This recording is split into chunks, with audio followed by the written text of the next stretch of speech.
Good evening. I would like to call the business meeting of the Portland Board of Public Education to order. It is Tuesday, January 16th, 2018, and the Portland Board of Education is meeting in City Hall at Council Chambers. May I please ask the superintendent to call the roll? Yes, Madam Chair. Mr. Balfance? Here. Seeliger?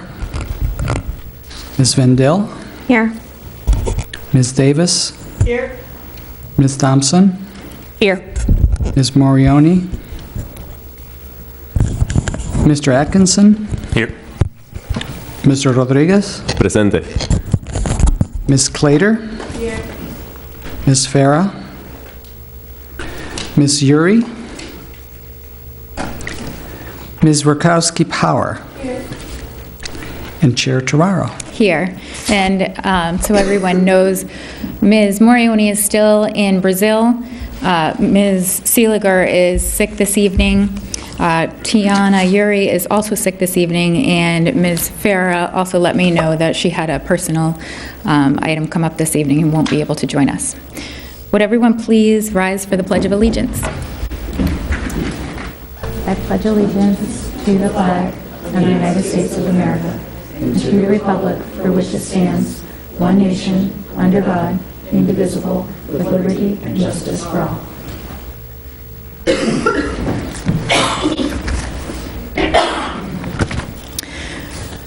For the report of the chair this evening, I wanted to note that we have a new member with us this evening, Anna Rakowski, who joins us from PATHS. She's our new student rep from PATHS. She's sitting in the front here. And she will be serving on the Finance Committee, and her board mentor will be Lori Davis. So please welcome her when you have a moment, and thank you for joining us. I also just wanted to note that yesterday evening, several of us attended the Martin Luther King annual dinner.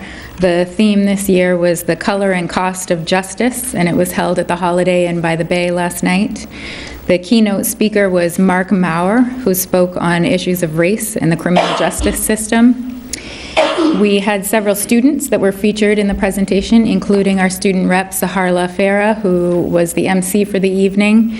And we had several Portland Public School middle school students who had a role as well. We got to see them perform some of their writing. And I wanted to note that board members Mark Balfance, Roberto Rodriguez, Sarah Thompson, and Tim Atkinson were there, as well as Superintendent Javier Botana and some of our staff, Barb Stoddard and Grace Valenzuela. So that was a wonderful evening. We're always excited to honor the good Dr. King. And that concludes my report. Move into report of the superintendent. Thank you, Madam Chair. I also would like to welcome Anna Rakowski-Power as the new representative for new board representative representing PATHS.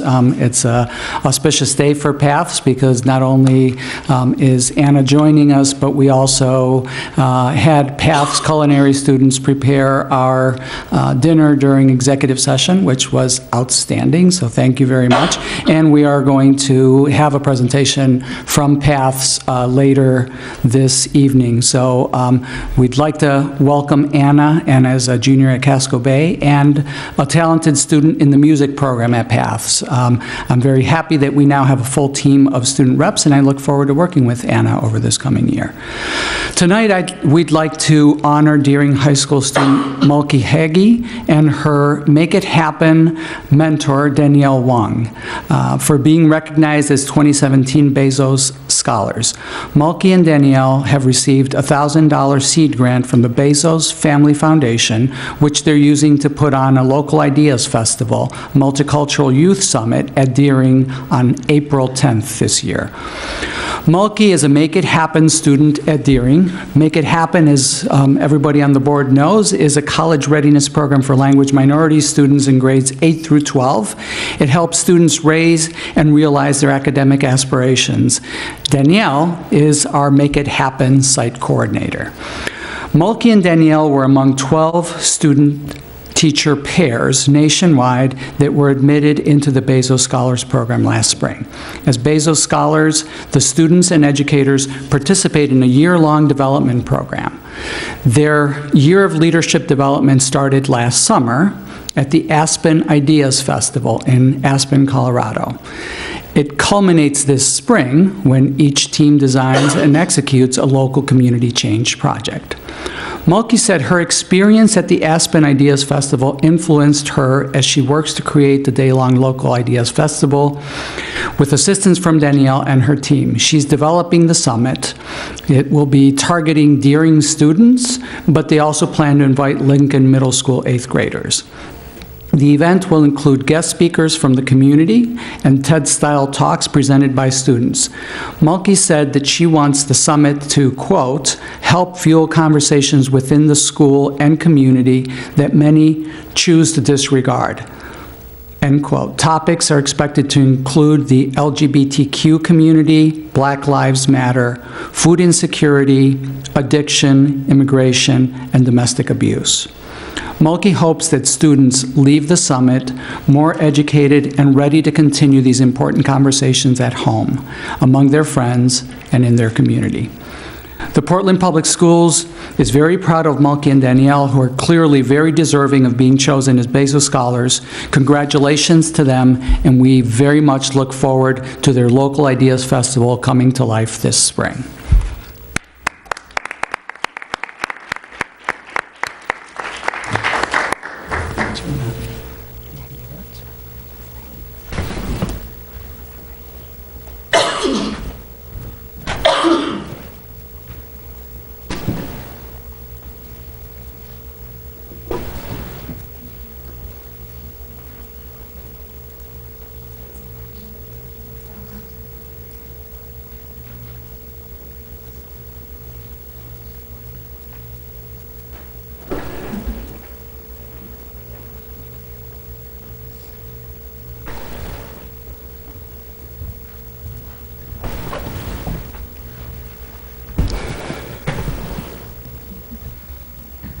Hello.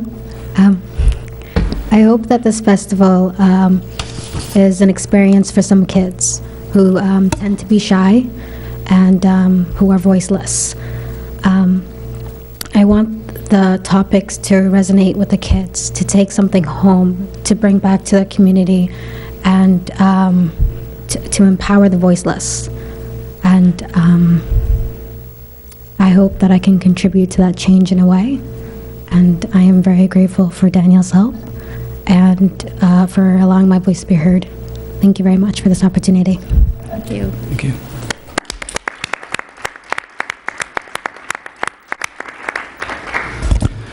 I very much wish that I didn't need to talk about the safety of our immigrant students again.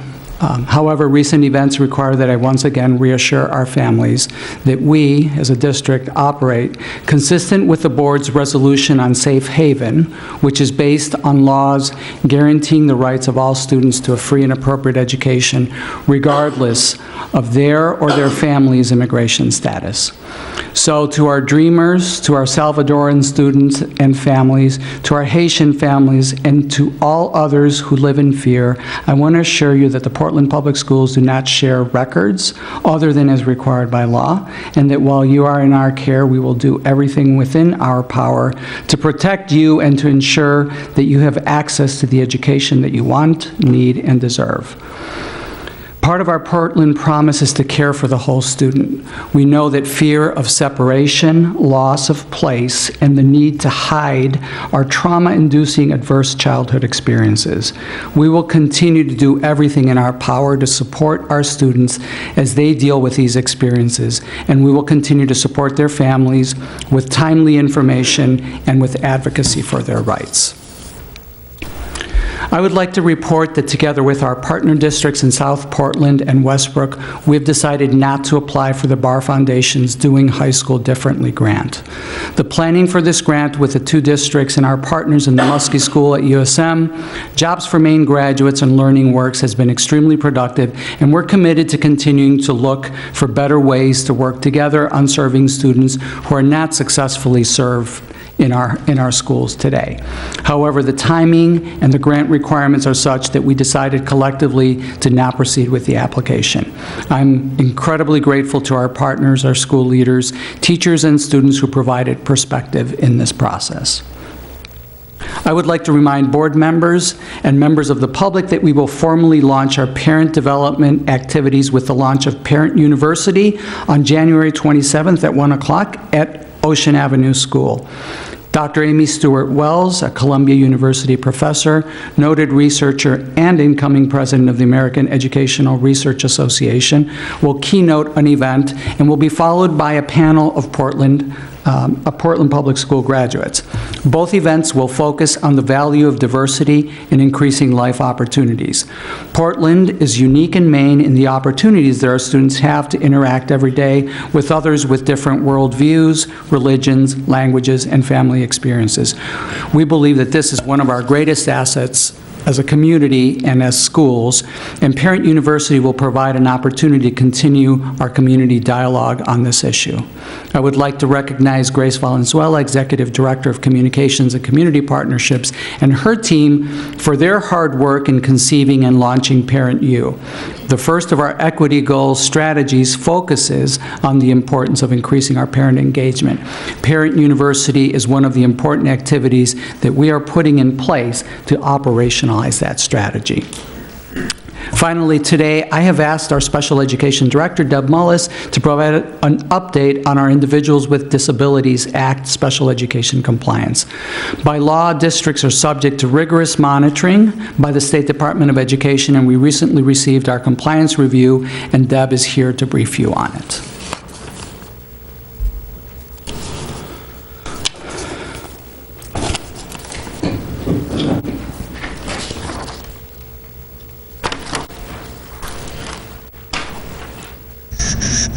What's being passed out is just the front page that was included in your board packet, just so you have a focus point.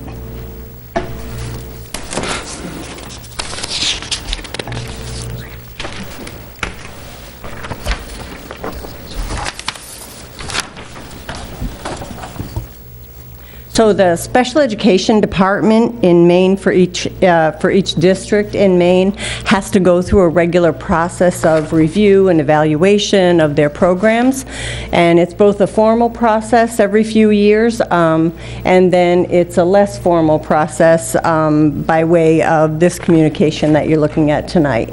So the last formal evaluation that we had was in 2014-15, and the Department of Education comes to our district, they do a desk audit, they do a review of our financials, then they come and do a site visit, and it's a pretty intensive process. We're scheduled for that process again in 2021. Between that time, every year the state updates us on how we're doing in special education according to some indicators and some factors that they've listed on the document that you have tonight. So the first part of that is a letter to the superintendent just stating what the indicators are and how we fared in general. And we did meet the requirements that the state has for the indicators. And the back side of that is just a list of the indicators, and it gives you some information. So I guess I'll just walk you through those.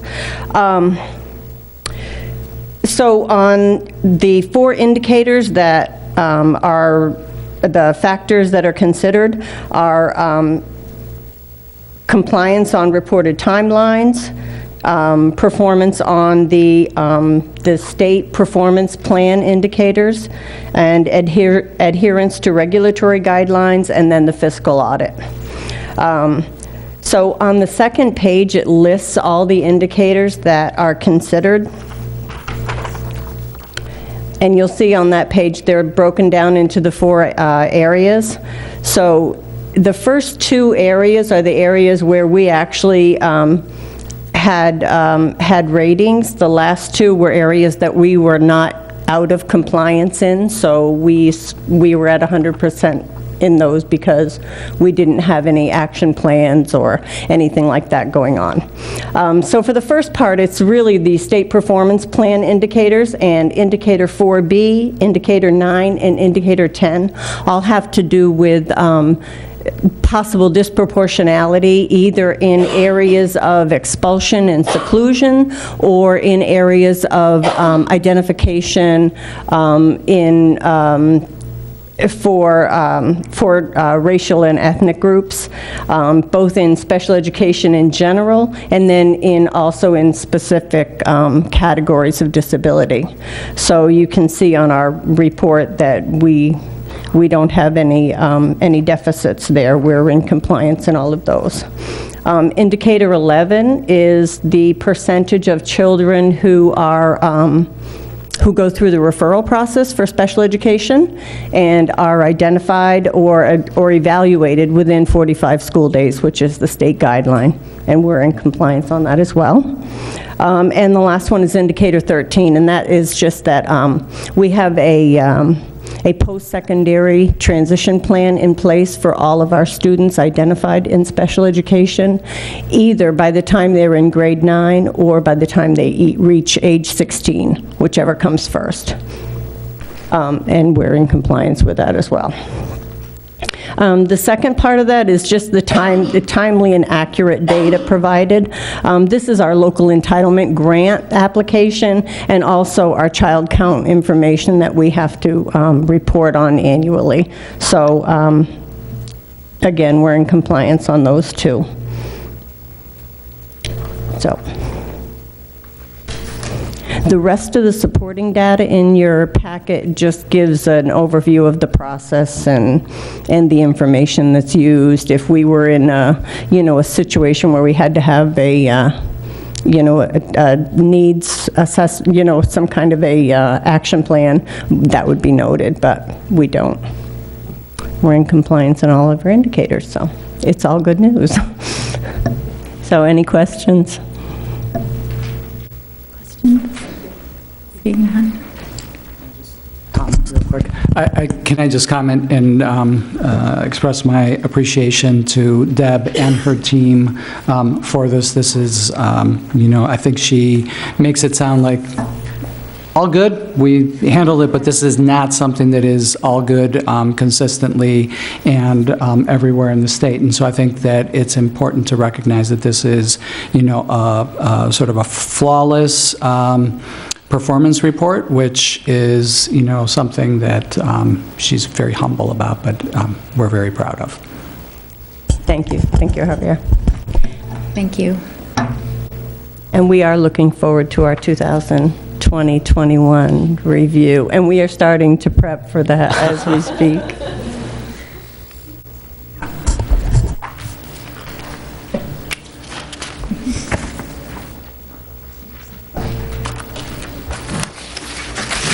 Include your, And that concludes my report. thank you. Moving into report of the secretary. Consideration and action to approve the meeting minutes of January 2nd, 2018. Is there a motion? Mr. Belfont, seconded by Mr. Atkinson. Are there any questions on the minutes? Seeing none, is there any public comment on the meeting minutes? Seeing none, any board discussion? Seeing none, I will call for a vote. All those in favor of approving the meeting minutes of January 2nd, 2018, please indicate. It's unanimous with the students voting in the affirmative. Oh, and I'm sorry, I should have. Okay. Ms. Davis is abstaining because she was not present.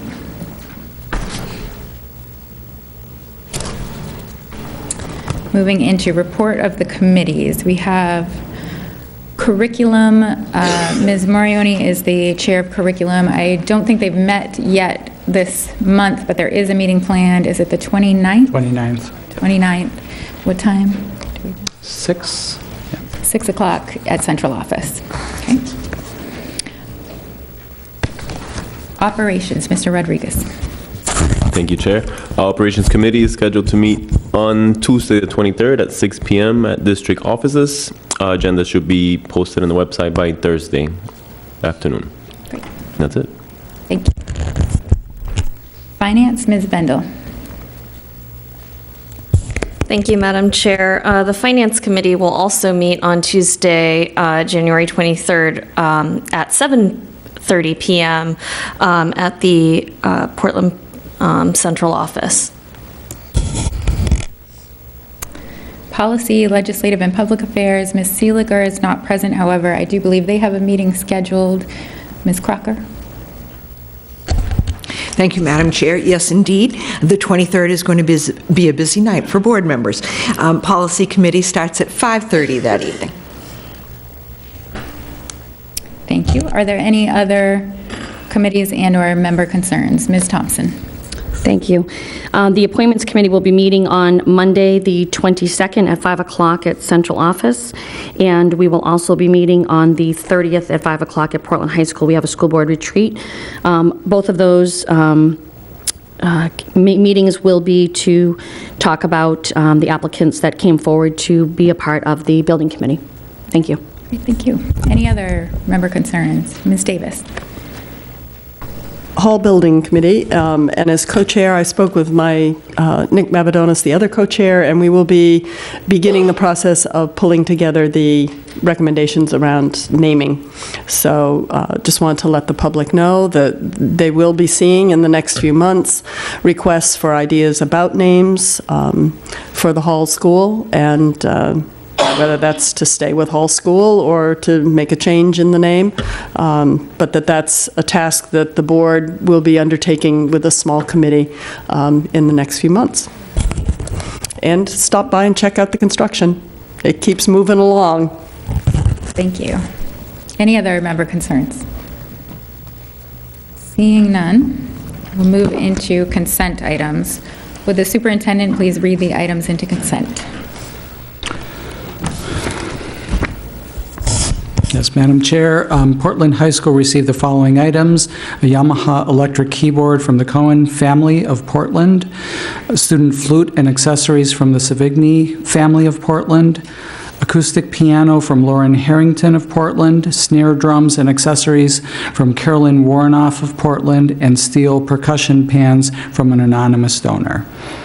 Riverton Elementary School received handmade knitted mittens by Joan Steinberg from the Portland Rotary Club of Portland, and that concludes the consent items, and I would like to thank all of the generous contributors.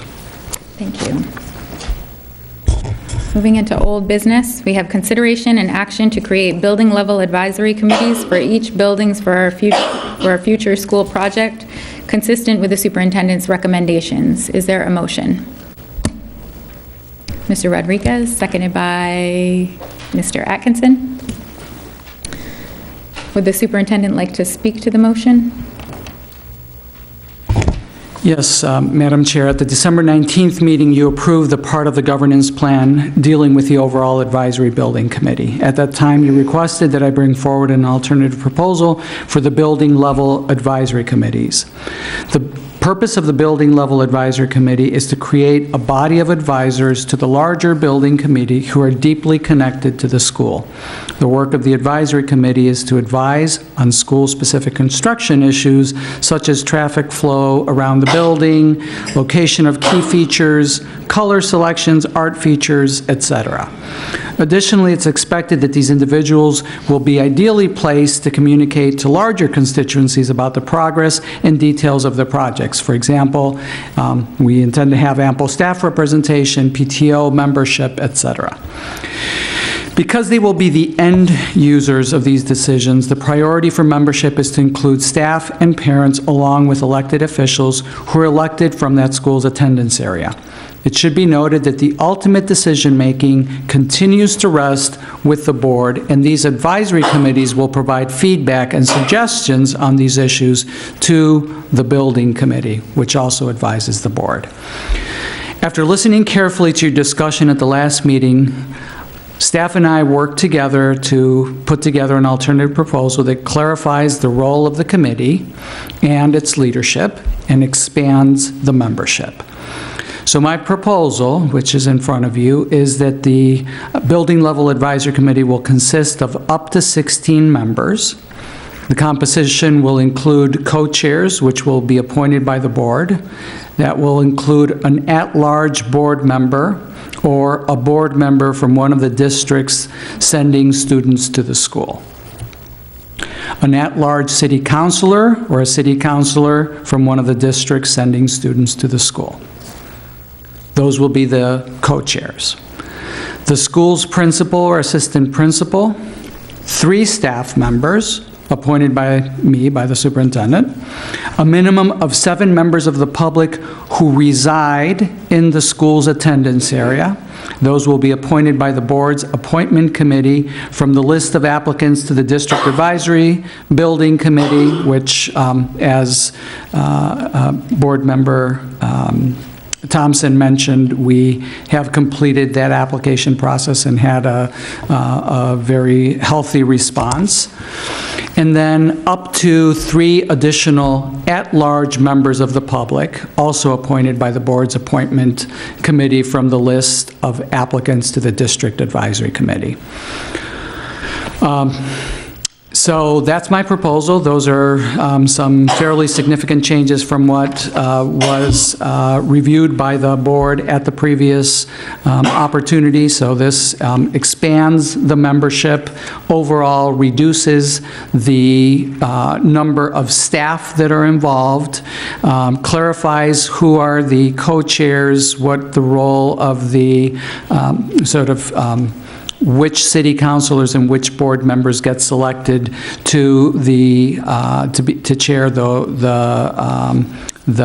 BLAC, as well as creates both members who are residents of the school community and members who are at large. And that's sort of an attempt to address the concerns about, making sure that there was also representation outside of individuals who live in that particular school community, but also retaining the focus on that at this level, this is a committee that's really targeted to focus on the nitty-gritty, the actual building and how it's going to look and feel when it's completed. So I wanted to, try to keep that while also honoring the interest of having people who are not directly members of that school community, or that school catchment area, not community, because we're all part of one school community. So that's it. Are there any questions? Ms. Davis? I wasn't here for the discussion at that last meeting, and one thing that I wondered about is it looks like people are being drawn from a list that's being created now. But this process is going to happen over time. And so we could be constituting one of these committees, say, 3 years from now, and people who are on the list aren't here anymore or aren't interested anymore, and we are sort of precluding people who might have just moved or, who's are now able to serve, who aren't able to serve now. So I was wondering if the board had any discussion around trying to sort of deal with that, to have an openness in these down the road. I know that we were originally trying to provide places for people who are not selected for the initial committee, but I guess I'm concerned we could lock ourselves in, and I'm not sure. This doesn't tell us where to go for other people after that, as well as we are essentially saying, if you weren't here 4 years ago, you can't do it. Tough. First, I'll say that there was no discussion because it was on first read, so this is the first time that that this is being discussed in the board. The idea was, in fact, to sort of honor the fact that we have more applicants for the advisory building committee than we have slots. So we had, I think, 32 applicants for the advisory committee. So it's saying that those individuals will also be given consideration for this. I don't think that it was the intent to exclude, because at the time that we did this, we didn't actually know how many people we were going to have. There's not 7 members from every school attendance area and 3 at-large members that could be sort of parceled out to these. And as you rightly pointed out, this could be 3 years down the road, and, individuals would, may have moved, lost interest, whatever it might be. So I do expect that we would have some other process similar to the one that we just used for recruiting individuals for the larger building committee that would be used at the appropriate time to identify additional candidates. So, and if we need to sort of reflect that in here, it goes, in some ways it goes without saying, but if you feel more comfortable by saying it, we should say it. Any other questions?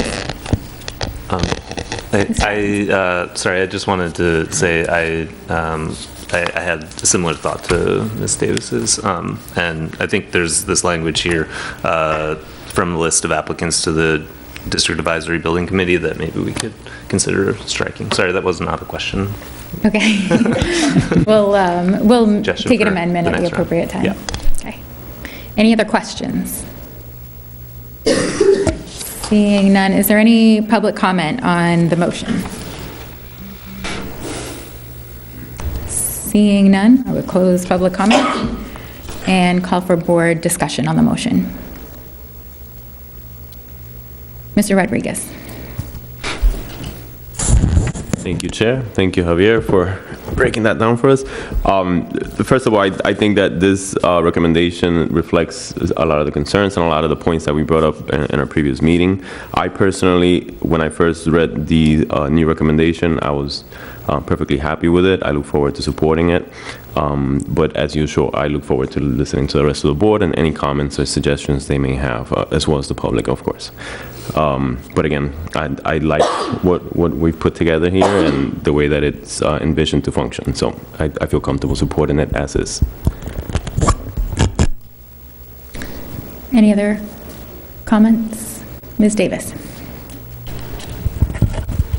Just thinking that it may be another board several years from now who's kind of looking to this, to how to operate. I think it might be helpful to them to either strike the language, as Mr. Atkinson suggested, or craft something that sort of says, we'll look to that group first, but if there is not sufficient interest or number, that an additional application process will be held, just to sort of give guidance about what I think would probably happen anyway, but just make it simple and sort of say, this is what we intended, and boom, there's your process, and people can turn and do it. Maybe it could be as simple as just adding language like including applicants from the list of applicants to the District Advisory Building Committee, Do you want to take if somebody would want to the move that. superintendent's language as an amendment? Ms. Davis?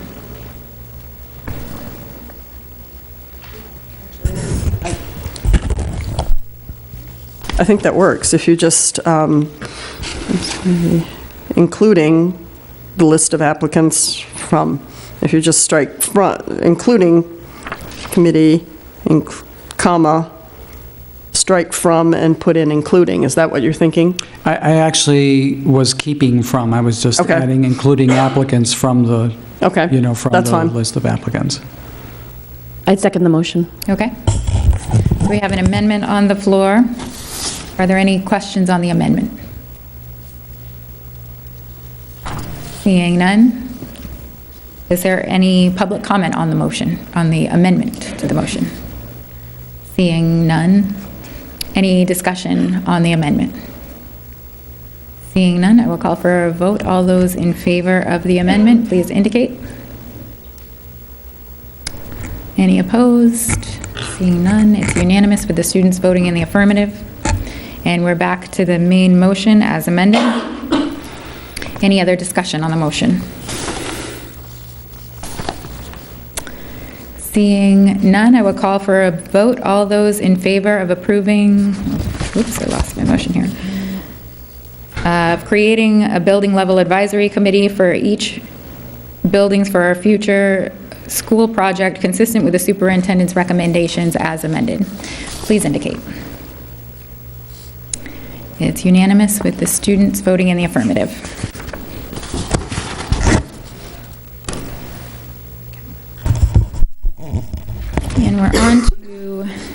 new business, and just as a note, the motion that I'm going to call for actually adds some language to include the recommendations that you received from me this weekend.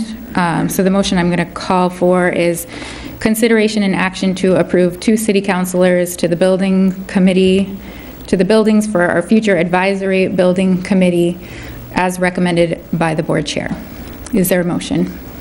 Ms. Davis, seconded by Mr. Belfont. And I'm going to introduce this motion, and then I'm going to ask the 2 nominees to take the podium and have a statement. I'm going to ask them to answer any questions that board members may have, and then we'll go into public comment. So, by way of introduction, tonight I'm bringing forward for your consideration the nominations of Belinda Ray and Justin Costa as the counselors to serve on the Buildings for Our Future Advisory Committee. In making these nominations, I decidedly did not base my decisions on political stances that were taken on the bond issue. As I said in my State of the Schools address delivered in November, with the election day behind us, we must move forward with the work ahead in the spirit of togetherness and fulfill the will of the voters. So I based my decision on the skills and experience I observed in the counselors. For Councilor Costa, he has served as a former member of this body. He was on the school board when Buildings for Our Future was first envisioned, and so he's followed this project since its inception. And he served as an ad hoc committee member to the Building Facilities Task Force. Belinda has experience as a member on the City Finance Committee, among others. And as I've worked with her over the years, I first got to work with her when I was chair of the Finance Committee and she was on that committee. And I've noticed that the way she engages with material is with such depth. She has a fine attention to detail, and I know that she does her homework, and I think she would really engage with the type of work that will be offered by this committee. I think that characteristic will bring value to what I envision is going to be a very information-heavy committee. Both of these counselors work well with others, and particularly with staff, which was important to me in my decision-making. I believe that this will be, in a lot of ways, a professional and staff-driven process, and I think that these 2 counselors have experience in positive relationships working with staff in their capacities currently. So those are the reasons that I'm bringing forward these 2, and I would invite Councilor Ray or Councilor Costa, I don't know who wants to go first, to introduce yourself and make a statement as to why you're interested and qualified. Thank you. Not ever on this side of the dais anymore, but thank you very much, Madam Chair, for the nomination. Obviously, I know all of you and served with most of you on the school board. I did that actually for 6 years before I was elected to the City Council. You know, as you touched on, I've been heavily involved in this for a very long time. I was the finance chair of the school board when we brought forward the initial iteration of this proposal. I chaired the finance committee for 2 years. I was chair of the school's operations committee as well. I'm currently on the city finance committee and was on the finance committee last year as well, so I think I'm well prepared to engage in this work. This is going to be a long and complex process that's going to play out over many years, and this group in particular is going to be tasked not only with organizing itself and giving overall guidance to the board and to staff and consultants that we'll bring on to do this work, but also interacting with 4 individual building advisory committees. So there's going to be a tremendous amount of work here, and you know, after many years of working to get to this point, I'm very excited to move forward with it. Thank you. And if there are any questions, I'm of course happy to take them. Thank you. Maybe we'll do Councilor Ray, and then they can just ask questions of either of you, if that works for you.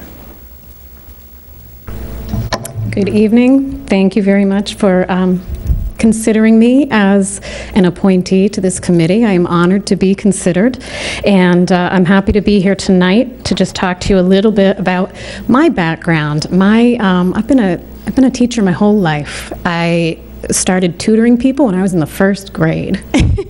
And it's just always been something I have really enjoyed doing. I've worked with children my entire life. I've been a summer camp counselor, a day camp counselor. My degree is in secondary English education. I have taught at Gorham High School. I did student teaching at South Portland High School, at Scarborough Middle School, at Greeley High School.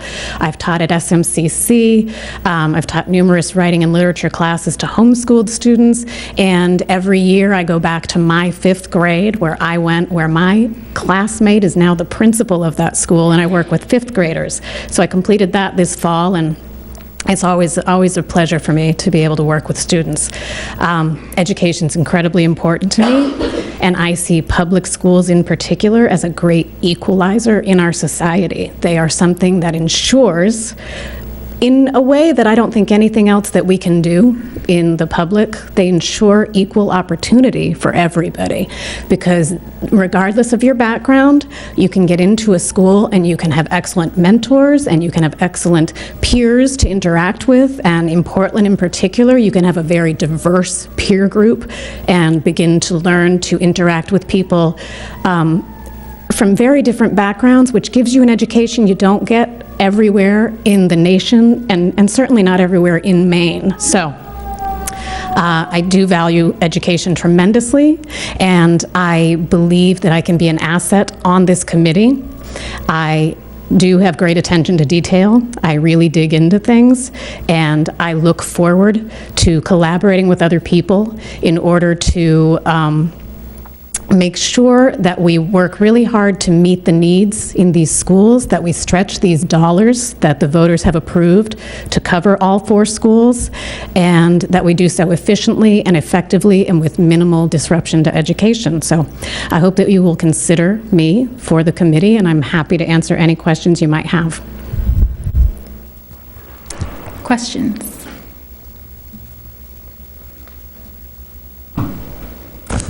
This question is for Councilor Ray.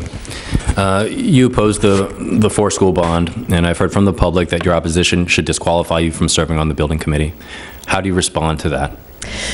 I opposed the bond because I was concerned about funding mechanisms, not ever because I felt that schools did not need improvement, but only because I wanted to make sure that we made the best use of all the dollars that might be available to us. So I wanted to make sure we sought state dollars. I felt we had a good chance for getting them, and that's why I was opposed to the bond, because it disqualified us from receiving any state funds. That is all moot now, because this has been decided. And so I just want to emphasize that my opposition was to a funding mechanism, not to supporting schools, not to improving these 4 schools, not to improving all 17 schools in the district. And if you can take anything away from the stance I took, I hope that you'll notice how thoroughly I read all of the materials that came out with regard to the building facilities assessment, with regard to everything that went through the ad hoc committee, with regard to financials, budgets, timelines, construction costs. I really enjoy digging in and doing research, and so while I understand that people might see that as a red flag, I think it hopefully highlights a strength in that I want to make sure we do what is best for these schools, for the entire system. And I am excited, hopefully, to move forward and to see that we can put the dollars that voters have approved to the best possible use for Portland. Thank you. Ms. Thompson. I have a question for Ms. Ray as well. To Mr. Balfonte's point, I think having worked on this for the last 12 years of being on the board, and then being a part of the ad hoc committee, and then some of the information that came out in the op-eds that you wrote factual-wise. I think it, in my opinion, and looking at the data, some of it was not factual, like the 30% tax increase. So I'm wondering if you could talk a little bit about that, and how do we, while there are people that were 2, 4, or none, of course, that voted, how do you want the public to have confidence in the fact that you now are behind this and that you're going to, in good faith, follow through with the 4 and not be an obstacle, but more of a collaborator, like you said? I think that the work that I've done on the council would demonstrate that I am an excellent collaborator. I have great relationships with everyone on the council, all the other councilors, and am able to work well with staff and with council. With regard to the 30% thing, I did see that that was addressed in a Facebook post earlier today, and that is something that I did address on my blog. I never suggested that the school bond alone would raise taxes 30%, and I don't really want to rehash a lot of stuff right now, but I would refer you to a particular statement. What it says in that op-ed is, if we pass this bond and don't cut teachers, ed techs, bus drivers, or significantly decrease other city services, property taxes will increase by 30% during the first 3 years of borrowing. That was on January 19th. On January 25th, there was a follow-up that said, this piece is a follow-up to address and clarify some of the points I couldn't delve into in fewer than 750 words. And the very first point it addresses is the 30% increase. Lots of folks have asked about this figure. I never meant to imply the bond alone would raise property taxes by 30% over 3 years, but I understand that's the way some people have read the statement, so I want to clarify. Here are the facts, and it goes into what the mill rate would be in June of 2018, $22, what it would be after we started borrowing, and it would be a 28% increase. That's with a $60 million bond. And it goes into great detail about all of that. So I feel that I was very transparent at all points in attempting to explain my reasoning and put things out. The things that I put out were factual. They came directly from documents that were in the ad hoc committee. That 28%, 30% figure came from the assessment that was put together by the finance department of the city. And to your other point, how can people believe that I would be behind this?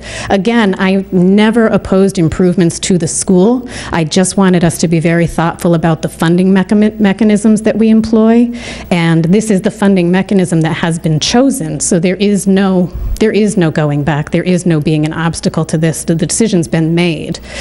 We are funding these 4 schools with a $64 million bond.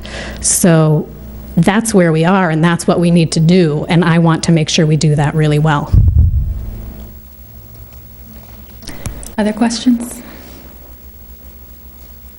Mr. Atkinson? Yes, sorry, also for you, Councilor Ray.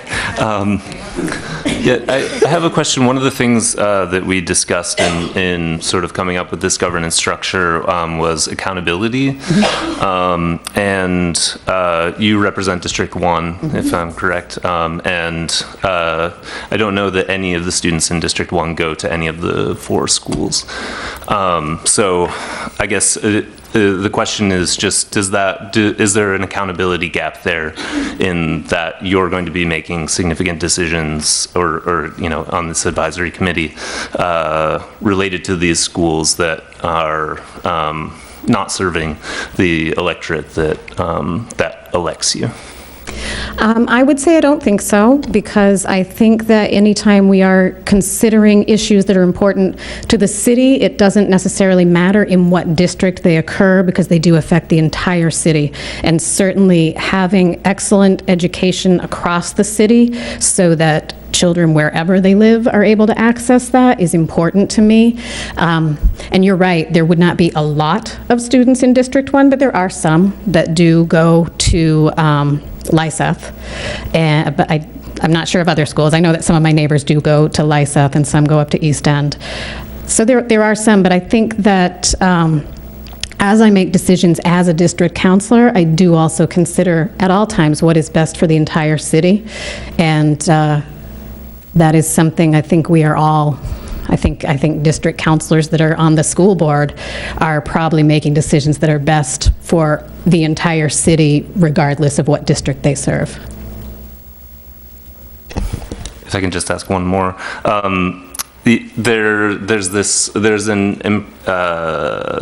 a bit of tension, I guess, is the way that I'll phrase it, between the folks who were supportive of the bond, and I think there's some friction there, and I'm just wondering if you have any ideas of ways that you'd like to bridge that divide and make sure that that's a collaborative process as a member of the committee. Sure, I think by working hard and by reading all of the materials that come before me and by asking good questions and seeking good answers and by listening to the other people that are on the board. And Councillor Costa and I sit next to each other right there in Lori and Jenna's seats. And we were on, as you would say, opposite sides, and I have never felt difficulty in communicating with him, collaborating with him. I think it's really important as a person to be able to coexist with people who have different views, who have had different views, and to move forward, and that's something that I really try to do. I think some of my favorite nights in these chambers have been when I've been on the for side of a 5-4 vote, and then we move on. And I love that part of the process, and I'm ready to do that. Any other questions? Seeing none. At this time, I would take public comment. If you would like to address the board, you can approach the podium and you'll state your name and address, and you'll have 3 minutes to speak.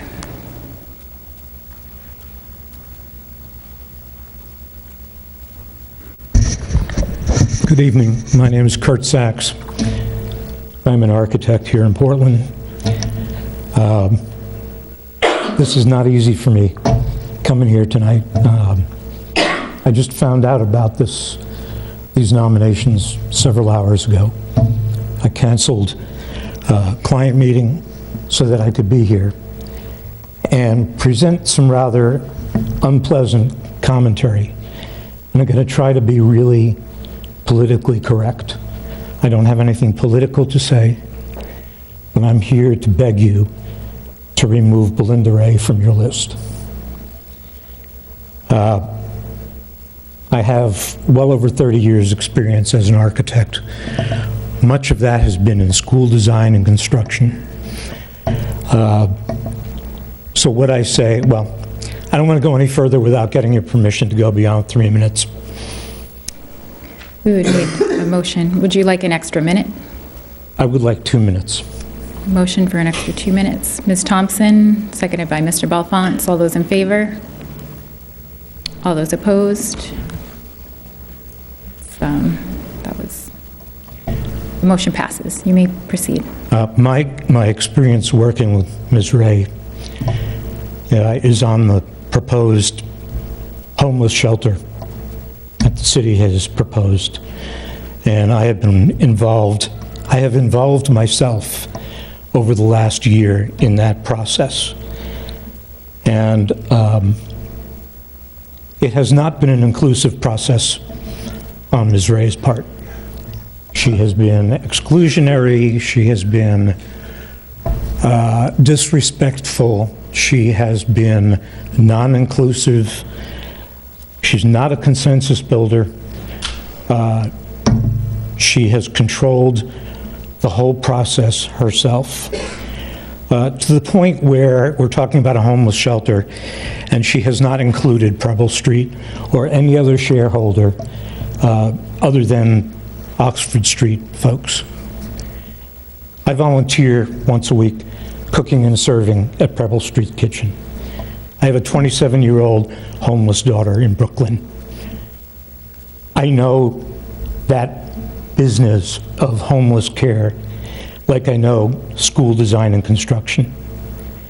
So my experience over the last year has been I've never experienced it in 30-plus years as an architect, of such a non-inclusionary, hostile client.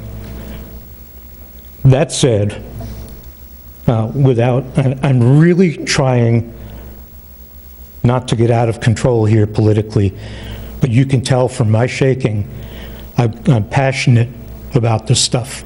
I know about this stuff, and I get really disgusted when I get disrespected and suggested that I don't know anything about it.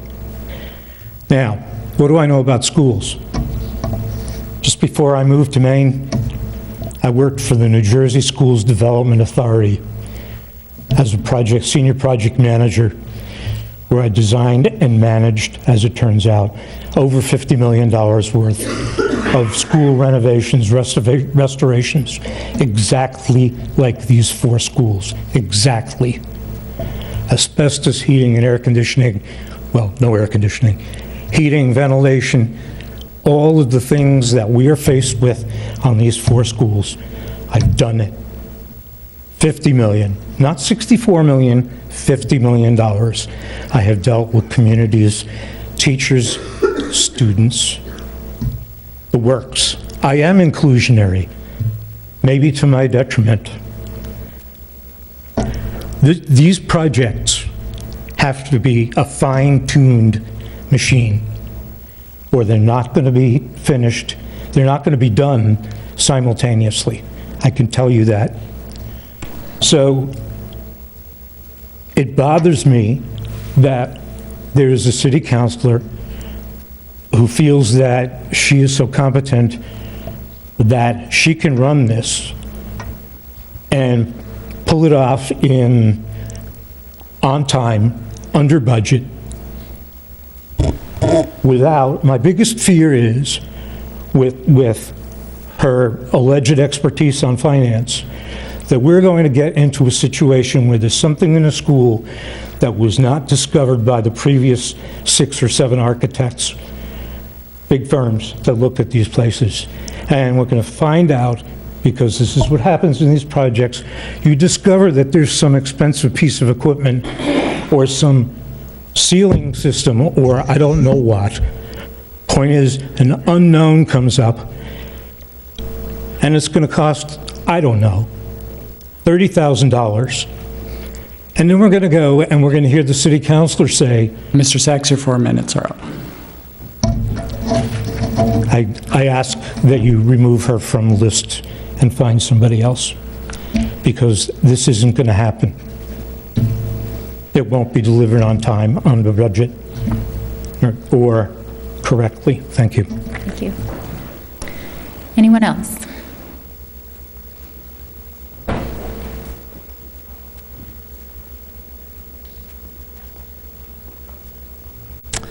Hi, John Thibodeau, 114 Clinton Street.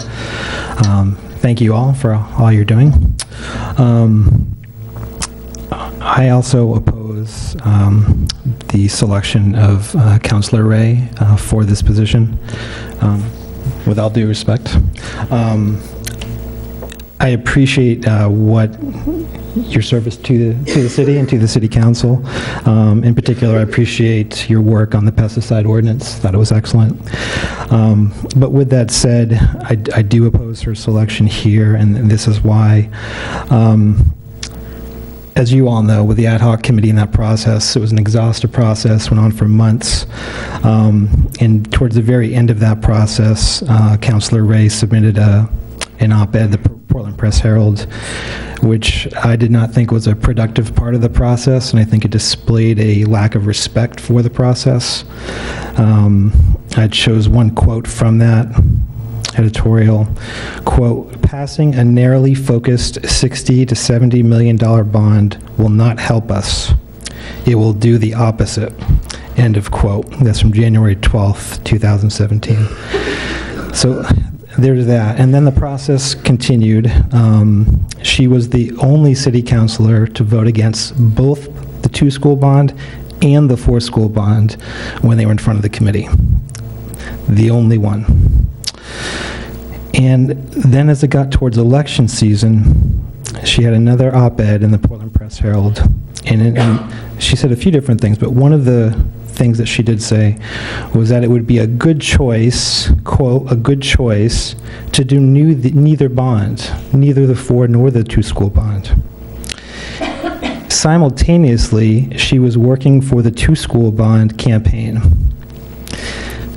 I interpret that as a voter, as someone who's obstructing the process and not acting in good faith. Mr. Thibodeau, you have a minute left. Okay, thank you. And I go back to that quote, passing a narrowly focused $60 to $70 million bond will not help us, it will do the opposite. It's a very strong statement. It's hard to see how that goes from there to here. At the same time, I know that there are other very strong candidates that did put their names forward. Councilor Mavadonis, Councilor Thibodeau, terrific last name, as well as the mayor. So I would respectfully ask you to reconsider your nominations. Lastly, and I might need an extra 30 seconds or a minute, if that's okay. Mr. Balfont, seconded by Ms. Thompson. All those in favor? It's unanimous. Some information came to us just in the last few minutes that I found disturbing, and I feel compelled to share it. I guess I'm going to first premise this by asking a question, and maybe if this could be answered. I don't know if it can be answered directly. I don't understand this process, or maybe later. We don't typically, but Okay. I'd like to put it on the record then, I guess. Is it considered ethical or typical process for school board members to be communicated that they may lose a chair on a committee if they don't vote a certain way? Is that considered proper or common in this body? So I don't know if you can answer that now, or if you want to answer it later. I'll follow that up by saying I have the understanding that that is at least how one person feels who is on this body, and if that is accurate, that is deeply disturbing and something that needs to be looked into. If there is something there, I think it calls into question this process. So that's what I have to say.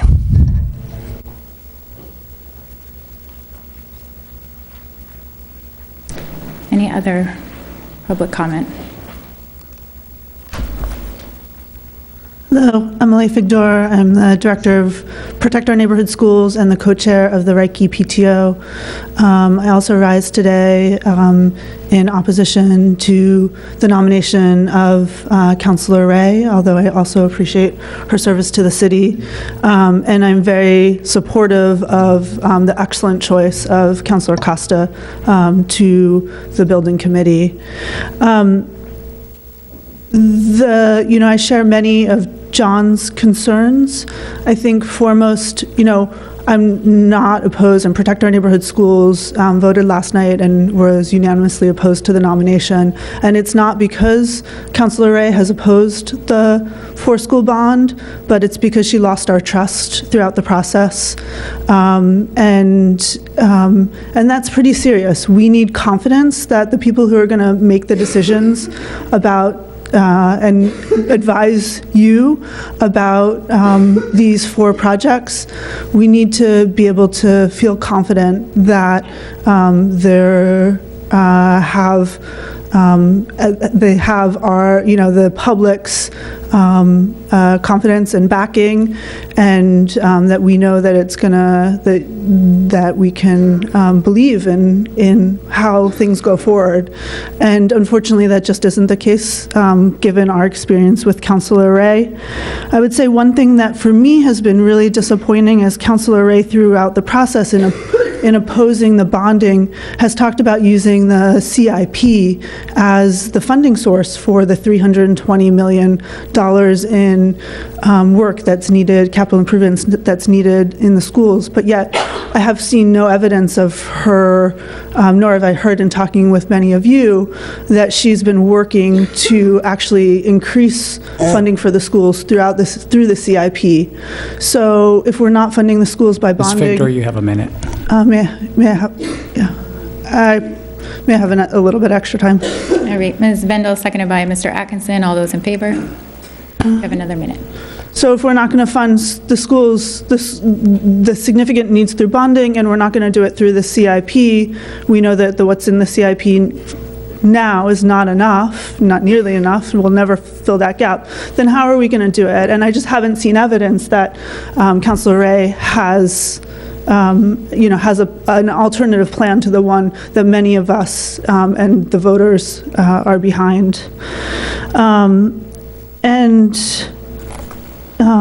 So I'll leave it at that, but I do want to just read from an email that she wrote in October when she said, quote, "I've been critical of the $64 million school bond, question 3, and still think it's a very bad idea for Portland for many, many reasons." So I ask you, someone who thinks that this is a very, very bad idea for Portland, why then give her the opportunity to shape these proposals?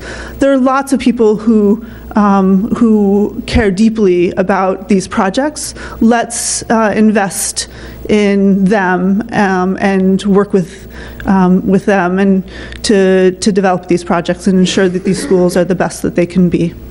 Thank you very much. Thank you. Anyone else? Hi, my name's Aura Russell-Better, and I'm a parent of a child at Presumpscot School. I also wanted to share my concern regarding the nomination of Councilor Ray. And I'm just going to make a brief request, which is that I would ask that the board consider putting off this vote until your February meeting. I'm concerned about the absence of 2 of the members here tonight, and I feel that due to the contentious feelings that you've heard about in the community right now, and also a potential ethical breach that John mentioned, that I would urge you to consider putting this vote off until your next meeting. Thank you.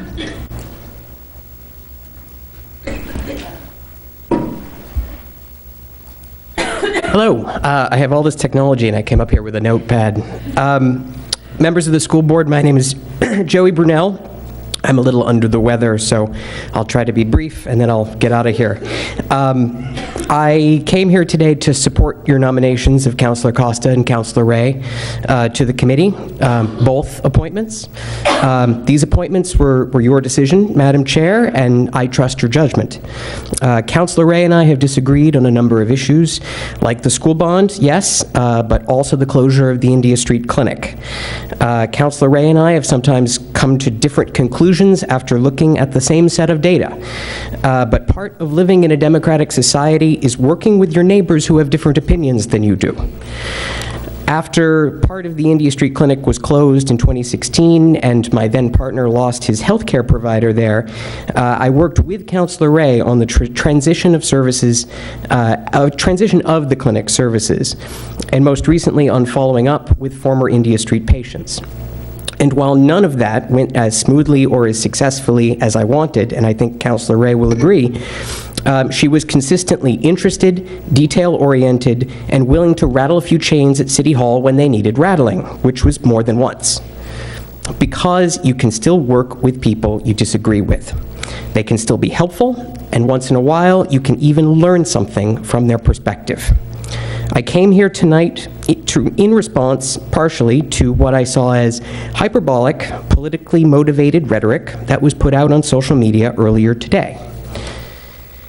The Councilor Ray I know has opinions, and she'll defend them. She has a clear sense of right and wrong, and isn't afraid to speak her mind. I have found her to be an honest partner, and she puts a great deal of effort and thought into everything she does. So I support her nomination. Thank you. Thank you. Anyone else? Seeing none, I will close public comment. Is there any board discussion?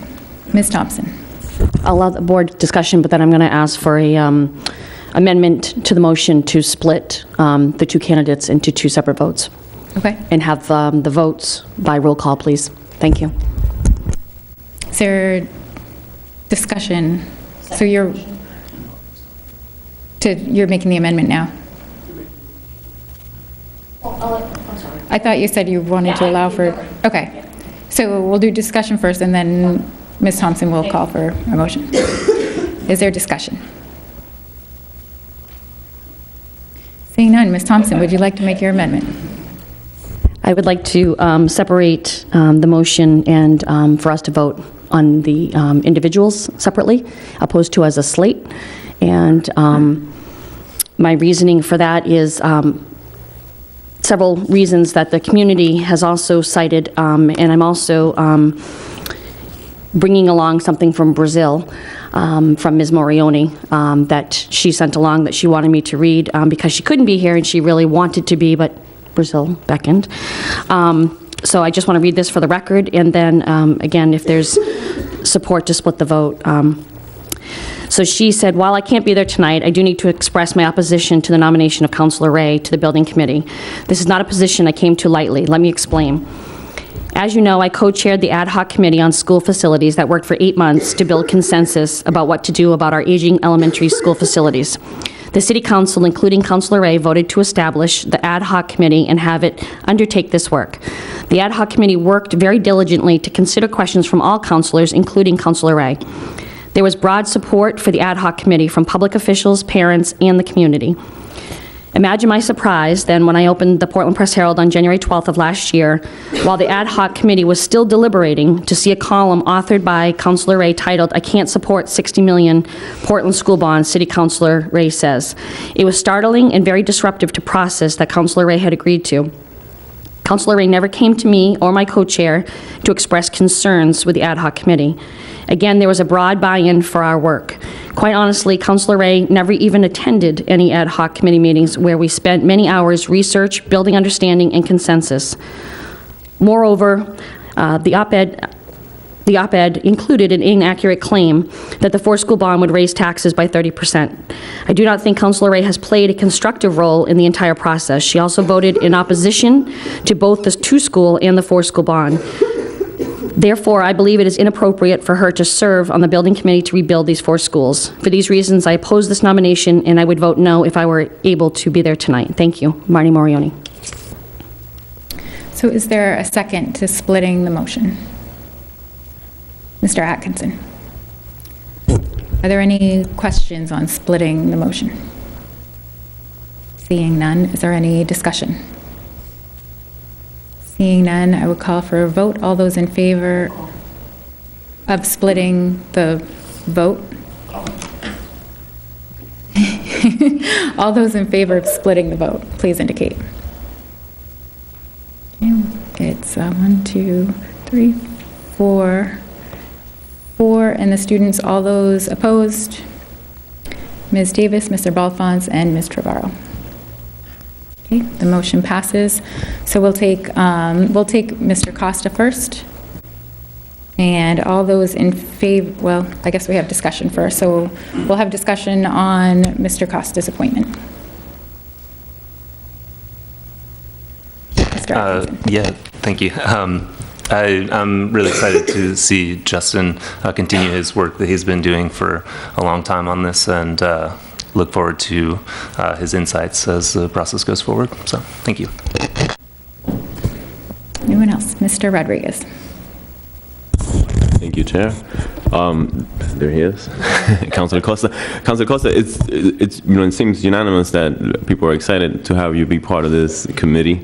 I know I'm excited to have your expertise and your experience help us along with this process.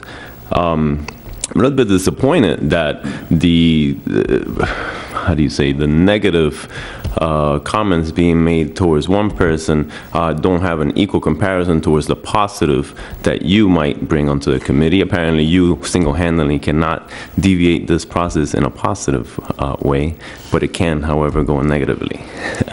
I look forward to working with you, sir. Any other discussion?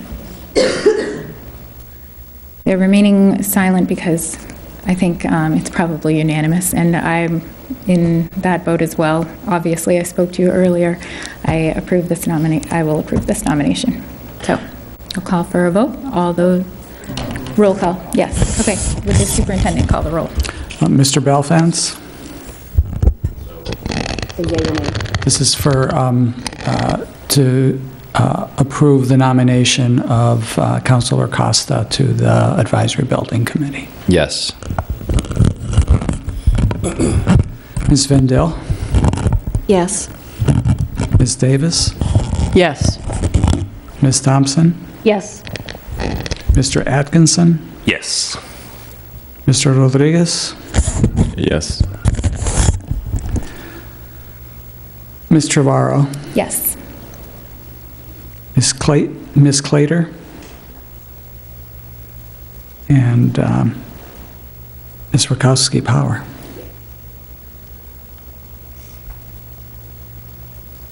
It's unanimous? It's unanimous.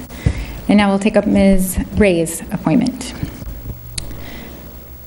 So I don't think we need a second motion on it. I think because we just split it. So is there any discussion? Mr. Atkinson? Yes. I was concerned when I heard Ms. Ray's, or Councilor Ray, excuse me, her name come up, just being that she was the one councilor who voted against even bringing the vote to the public.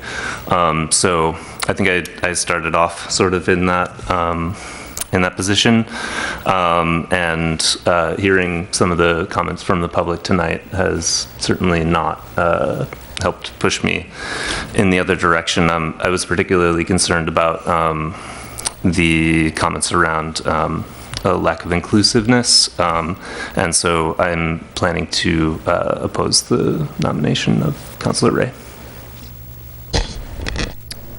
Other discussion? Ms. Davis? I come away in a very different place. I'm very pleased. I think that one of the things we're striving for in this committee is a balance and a variety of opinions. I think we are looking for people who are committed to education, and it's clear from tonight's testimony and comments from both of our counselors that they are deeply committed to education and to fixing our school buildings. I think that what has happened, and I'm hoping that it will stop soon, is that we're still going over how we fund these buildings. And that's a decided question. That's in the rearview mirror, folks. At this point, we are moving forward to get these buildings built. And therefore, we're looking for counselors who come to this project, which will be multiple years and take more time from our already tight schedules, to come to the work with enthusiasm, with expertise, and with a variety of different opinions, because having different opinions in the room is really important. And I think that while the bond issue passed, not everyone voted for it. And there are people yet everyone will pay for it.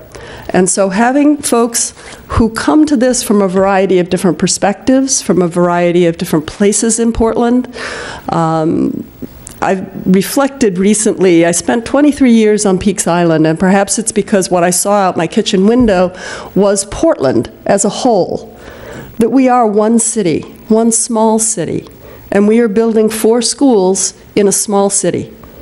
We are neighbors of each other's, and while neighbors and neighborhoods are important, they should not be exclusionary, and that we really need to work together collaboratively to strengthen our education for all of our students.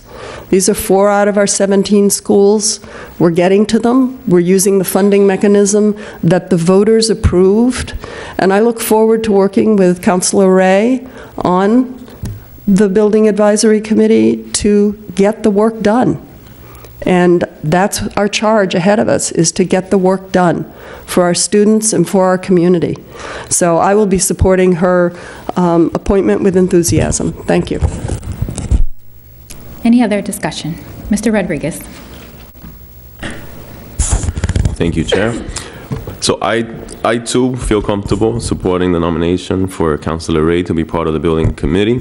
I think that comes from a place where I have some confidence in the process and how we plan to move forward. I also have a lot of confidence in our staff. I agree with Chair Trevorrow that this is going to be in large part driven by our staff. I've worked over the last few weeks. So I've had multiple discussions with Stephen Stilfen and Doug Sherwood and even Javier today. And I feel confident in their ability to guide us through this process. And I, again, out of respect for the process itself, I don't think there's room for an individual to derail this. And I appreciate the difference in opinions that people bring onto the group, and appreciate the discussions that hopefully will be broad and inclusive. And I'd hate to not give somebody who, at her own word, admits that she's willing to collaborate with us on this, and that she's interested in seeing the 4 schools being renovated and sticking to the plan that we've all agreed to. I don't have any reason to not accept Councilor Ray's explanations today of her op-eds and for and for oppositions to the initial bonds. And again, I feel comfortable supporting her nomination. Thank you. Anyone else? Seeing none, I would just say I will also be supporting the nomination. I brought it forward. I don't share the concerns about having taken one side on the bond having an impact on your ability to move forward with this project. I think, as Ms. Davis said, that issue was decided, and I think it's important for people to come back together following what was really kind of a contentious election. And I have every faith that Ms. Ray will be able to do that. I very much appreciated her openness tonight and her willingness to answer anybody's question. So I have faith that going forward, those relationships will begin to heal with her as a part of it. So unless there's any other discussion, I will call for a vote. All those in favor of appointing, a roll call. Would the superintendent please call the roll? Yes, Mr. Belfance? Yes. Ms. Vendel? Yes. Ms. Davis? Yes. Ms. Thompson? No. Mr. Atkinson? No. Mr. Rodriguez? Yes. Chair Terraro? Yes. Ms. Clater? And Ms. Rakowski-Power? All right. Congratulations to both of you.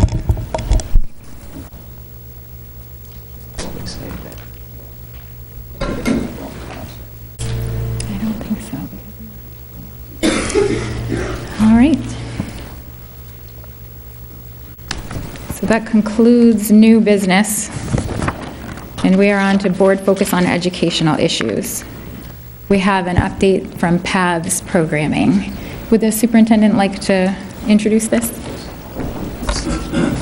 Yes, very briefly, and I'll also, if Assistant Superintendent Crocker has anything to add after I introduce this, please feel free to jump in. First of all, thank you to Mr. Stilfen and his students for soldiering through and hanging out with us today. I appreciate your patience. This is a very important presentation. As you know, PATHS is a critical part of our school district. It is our career and technical education center, the place where we welcome students from not only all 3 of Portland's schools, but also from neighboring districts who send their students to us for career and technical education. What we wanted to do today is give an in-depth view of the work that is happening at Ready?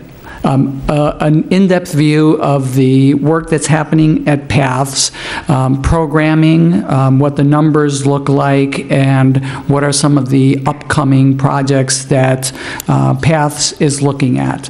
This is an opportunity for you to understand the large number of students that benefit on a daily basis from the programming that Mr. Stilfen and his team have put in place there.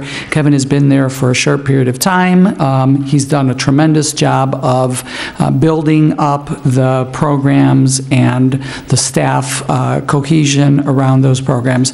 So unless, Ms. Crocker, you've got something? No?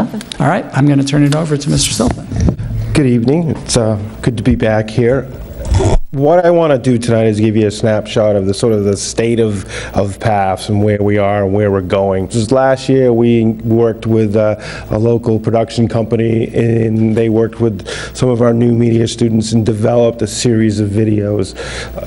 There's one general recruiting video, and then there's about a 50-second video for each program at PAFs.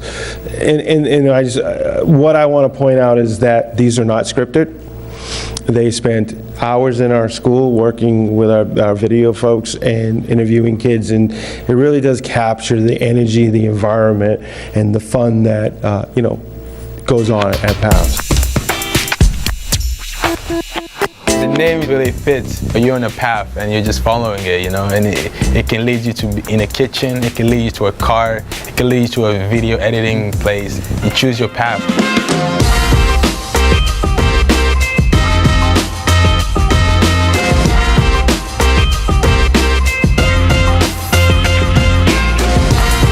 When I came here, I literally knew nothing. I knew a car took oil, gas, and a little bit of coolant. Now I'm refurbishing my 65 Mustang, I'm reselling that. I do all the work on my cars at home. Paz has such a renowned name. I go into a place, I say I'm from Paz. They will pick a Paz student, guarantee it, because Paz creates such a better learning experience.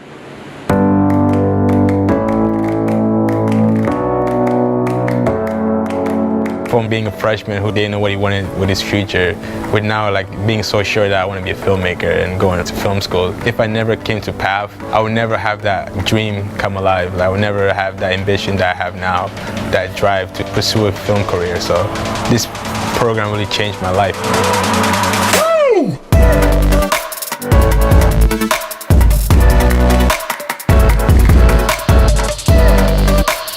Coming here was probably the best thing I'd ever done in the last 13 years I've gone to school, because we're all here doing something that we love, and it really doesn't matter what you're here for because we're all here to do the same thing.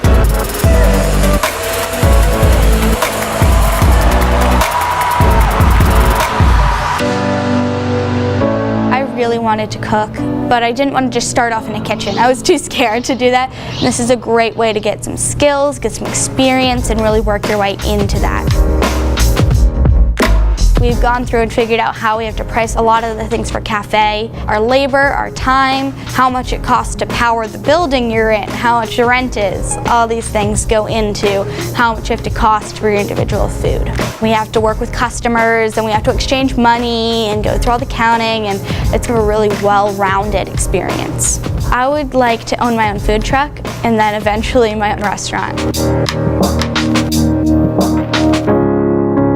As we leave PATS, we know a lot about the business aspect for the field that we're going into, and I think that that's universal for all the programs.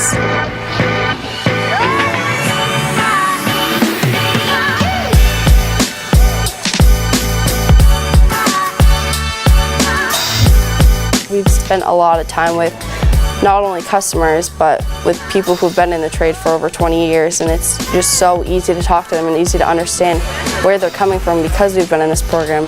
All of us have gotten offered different jobs just because of the experience we've gotten here.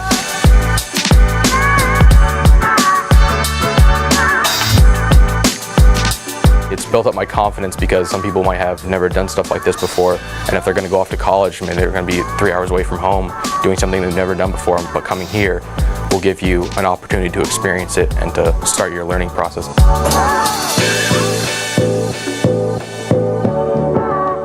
And I loved it the first time I came and visited. I even visited twice. It's a great opportunity to meet new people, learn new things, and kind of just go with the flow. Someone that's kind of on the fence for coming here, I say just do it. Find what you love. You just have to go for it.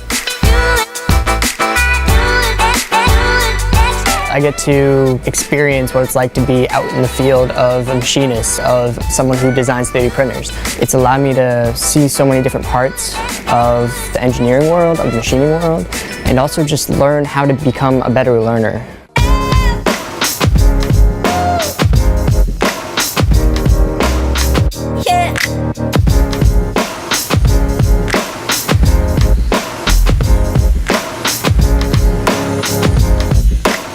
Learn about how to kind of create connection and how to build networks and just how to like use the people around you to better your learning. I think it's a super supportive environment, and I love that there's a place in Portland for kids to come and be immersed in what they love to do.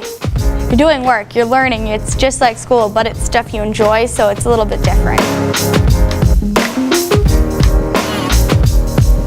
Just run at it with everything you got and it'll be the most fun you've ever had. There's a program here for you.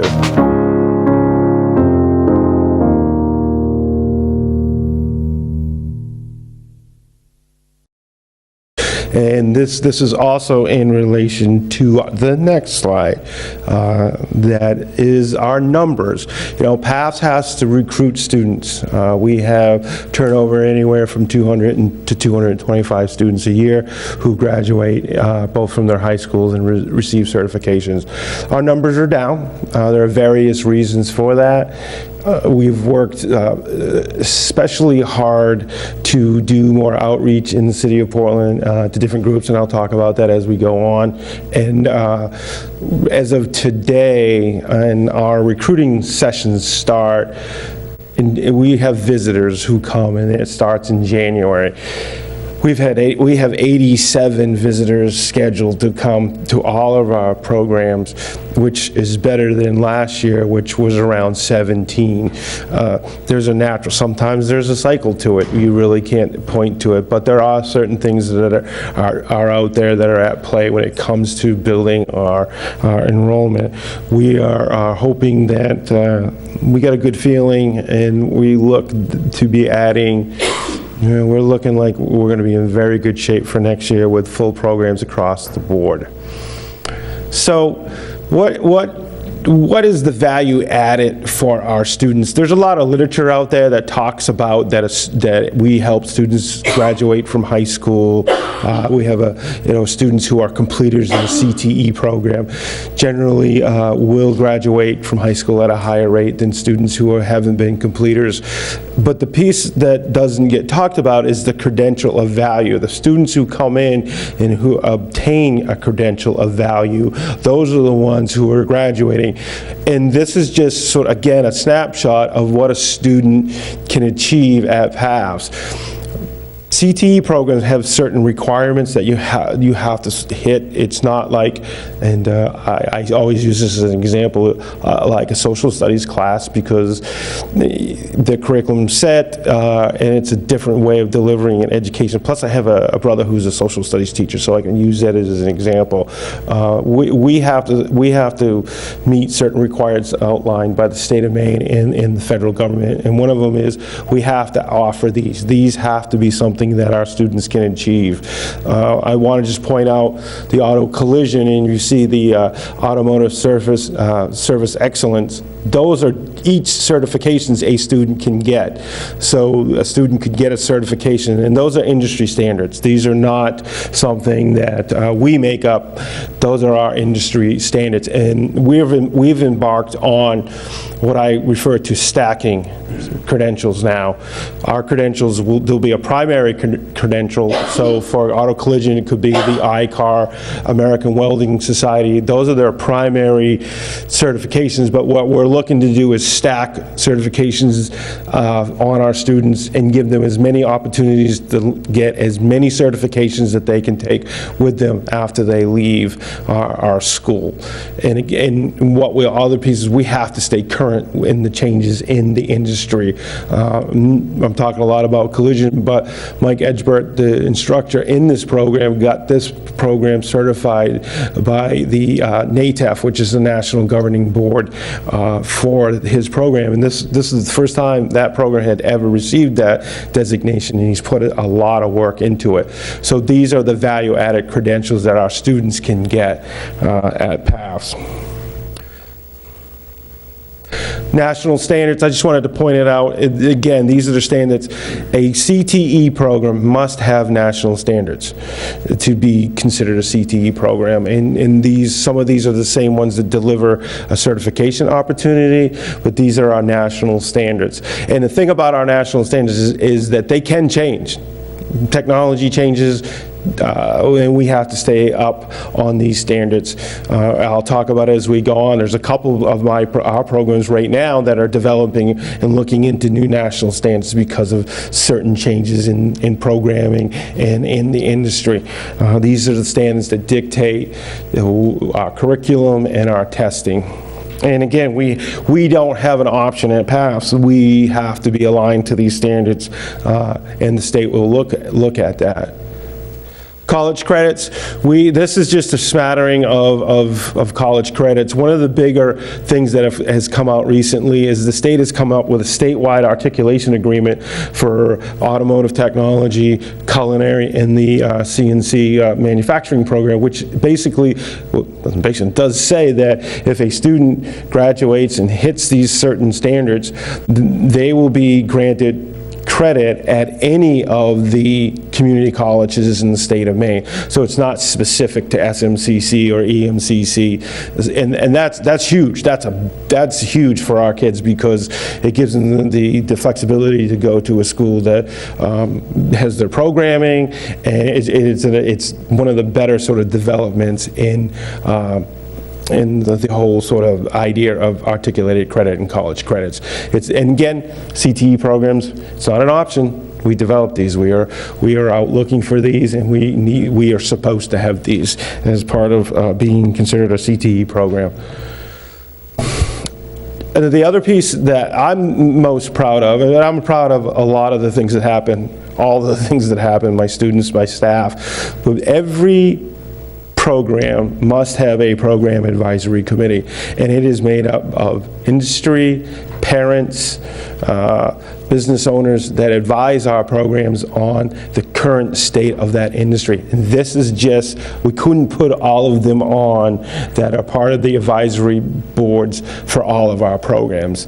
And in what we're finding out, and we've always known this in CTE, approaching the business community, they're always willing to help in any way they can. So these are individuals that commit to 2 meetings a year, but they also commit to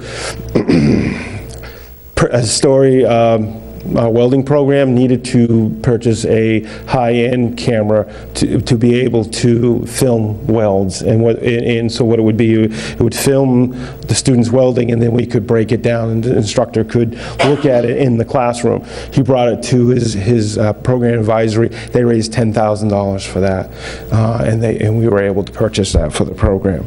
So these are our advisory boards. It's much longer than that. I can show you the full list, and we're always out there recruiting members for our programs.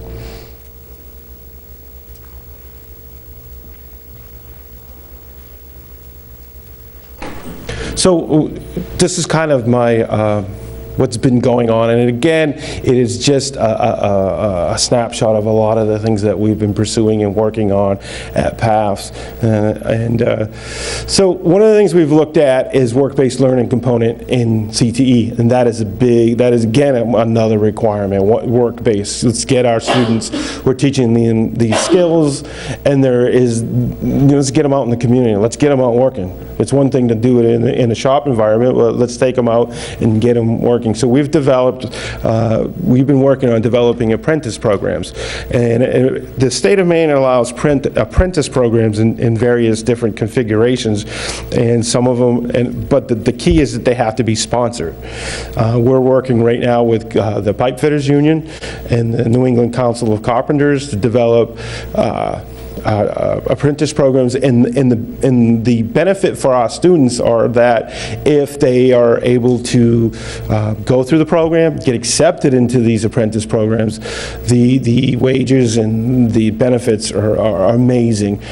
But we also have this. We also have the ability to create our own sponsored apprentice programs. Our welding instructor kind of sprinted out ahead on this. He has this developed with Casco Bay Steel in South Portland, and we're putting students on the job second year, and these kids are being paid $18 an hour.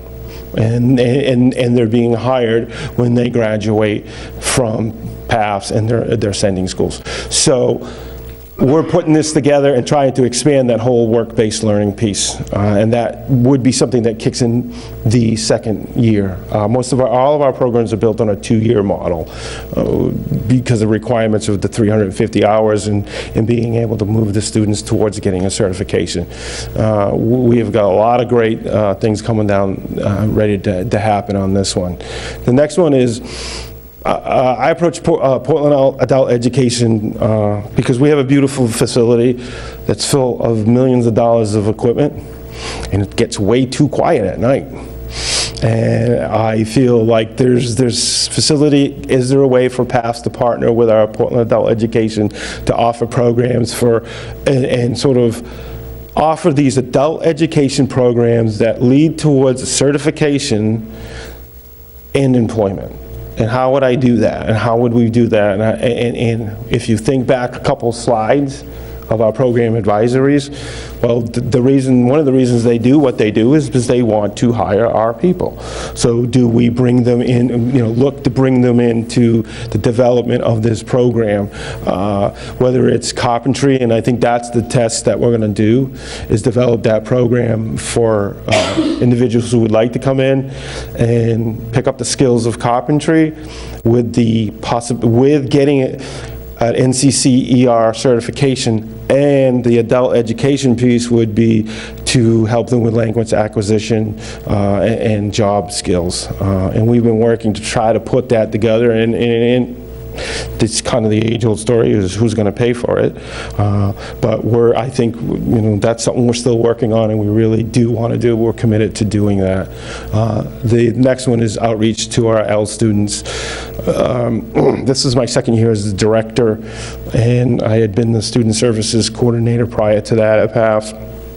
And and prior to that, I worked in Lewiston, and our L student population is low, and for various reasons. We had our MOA, which is a Methods of Administration review by the state, and they noticed that we don't really look like the community that we are in, Portland. And that is also balanced by the fact that we get students from other schools. So we've decided to really do a strong outreach to that community, and it starts with education. I have met with parents, I've met with our multilingual and our multicultural center. I was invited, for the first time ever, PAFS was invited to give a presentation to the 8th graders that were making the decisions on a high school. And it's the same questions I get from parents of L students are the same questions I get from the parents of students in Buxton. And it is, they don't know what PAFS is, they don't know what we do, and that's on us to reach out and to continue that educational piece. And what I really found out is there are a lot of places that we have to educate, but parents are the number one sort of place that we need to make sure that they understand that when they come to PAFS, they get the certification, but they still get a Deering, Portland, or Casco Bay certification. With that being said, I had a meeting today with the state of Maine to look into developing a professional development system for our teachers in ELL. Our teachers are fantastic teachers, but we want to start building that toolbox now to be ready for when we start when these students start to come. So that is one of the other things that we're working on. Alignment of programs, as I said, all programs need to have standards. Dance, music, commercial art, and marine systems are revisiting their standards. The marine systems is on the verge of becoming, there's another CTE school in the state that has the ABYS, which is the American Boat Builders and Yacht Council standards, we're going to adopt those for this program. And then there's one other, there's Mount Desert Island has the same CTE center that has those certifications. Dance and music are unique to CTE. There are not a lot of, none that I know of that have a art cluster, and over the years it's been debated as where do we find these standards, and right now they're working very hard with the state and to bring in standards from the Kennedy Center for the Performing Arts. So the whole idea is to get everything in line to make sure that we're all under the roof of what is considered a CTE center. New program development, that is something that we've been looking at. We started looking at that last year. And again, when we look into adding a program at PAFS, there is a fairly rigorous, maybe that's an overuse of that word, but there's a long application process that we have to go through. And it requires me to do employment opportunities, look at a region, have to look at regional, national employment trends and where are their needs. And in order to be a CTE program, there has to be a couple things that happen after a student leaves, which would be, are there jobs? Are there national certification? And are there opportunities for post-secondary education? So we've been looking at two programs in particular, a IT and cybersecurity program, as well as a outdoor educational leadership program. And we've pulled all those numbers in, and we're on the, we've gone through the process. I survey students, and part of it is we have to survey students to make sure that, yeah, I think I might take that class, to make sure that. So there are multiple steps in this, and then the other idea is we need that CIP code, because some CIP codes exist, the classification of instructional programs exists for automotive technology. They're there. They pull it off the shelf, and there it is. But some you have to create a CIP, and that's where I have to say the work with with Augusta, the CTE people at the Maine Department of Education is fantastic. They've helped me with this process. They are sending me articles, and they're sending me this and that. So we're really in a position to make some decisions on developing and offering new programs at PAFS. Sir? Yes. Can you expand on the IT cybersecurity program? Sure. Thank you. I'm going to read to you sort of right now our working description of what that program would be. It's a program that prepares individuals to assess the security needs of computers and network systems, recommends safeguard solutions, and manage the implementation and maintenance of security devices, systems, procedures. Includes instruction in computer architecture, programming, system analysis, networking, telecommunications, security systems design, law, regulations, ethics. So it is, and there are multiple certifications that students can achieve. And the thing that has changed the most in that industry right now, it used to be that the only way that you would be hired as a cybersecurity person was if you had a 4-year degree or you worked for the NSA. But now employers are looking for those students, those individuals that do have some certification and that they can train. And so there's that, it kind of checks off those boxes, post-secondary education and potential employment right out of PAFS. Most of our students do go to college, but some go right to work too. So it's not going to be a hardware based. It won't be anything where you're pulling out hard drives. It's going to be really sort of focused on, as it was explained to me from some of the people that I've talked to with cybersecurity, you sort of get it's like IT light, and then you're teaching kids to sort of look and say, that doesn't look right. That doesn't look right in sort of the computer environment. It would be the first one in the state, and the only other, there's two. There's one in Virginia, which makes sense, and then there's one in Ohio. And the input that I'm getting from our guidance counselors from all the schools, they're pretty excited about it, and the students are excited about it too. How soon will that be out to the students? I'd like to get it out as soon as I possibly can. that would be, I think, the data and everything leans towards that's the program to offer at this point in time. So, yeah, So is that next year or the year after? I know that we had discussions about it, and one of our concerns was getting an instructor, but as the more research that I've done, there are individuals who are out there who are interested in becoming the instructor for this program. I would like to be able to offer it for next year, but and you've done all of the due diligence with the state and with students and so on? I've filled out the so you could- application, I've done all the pieces of that work. Yes.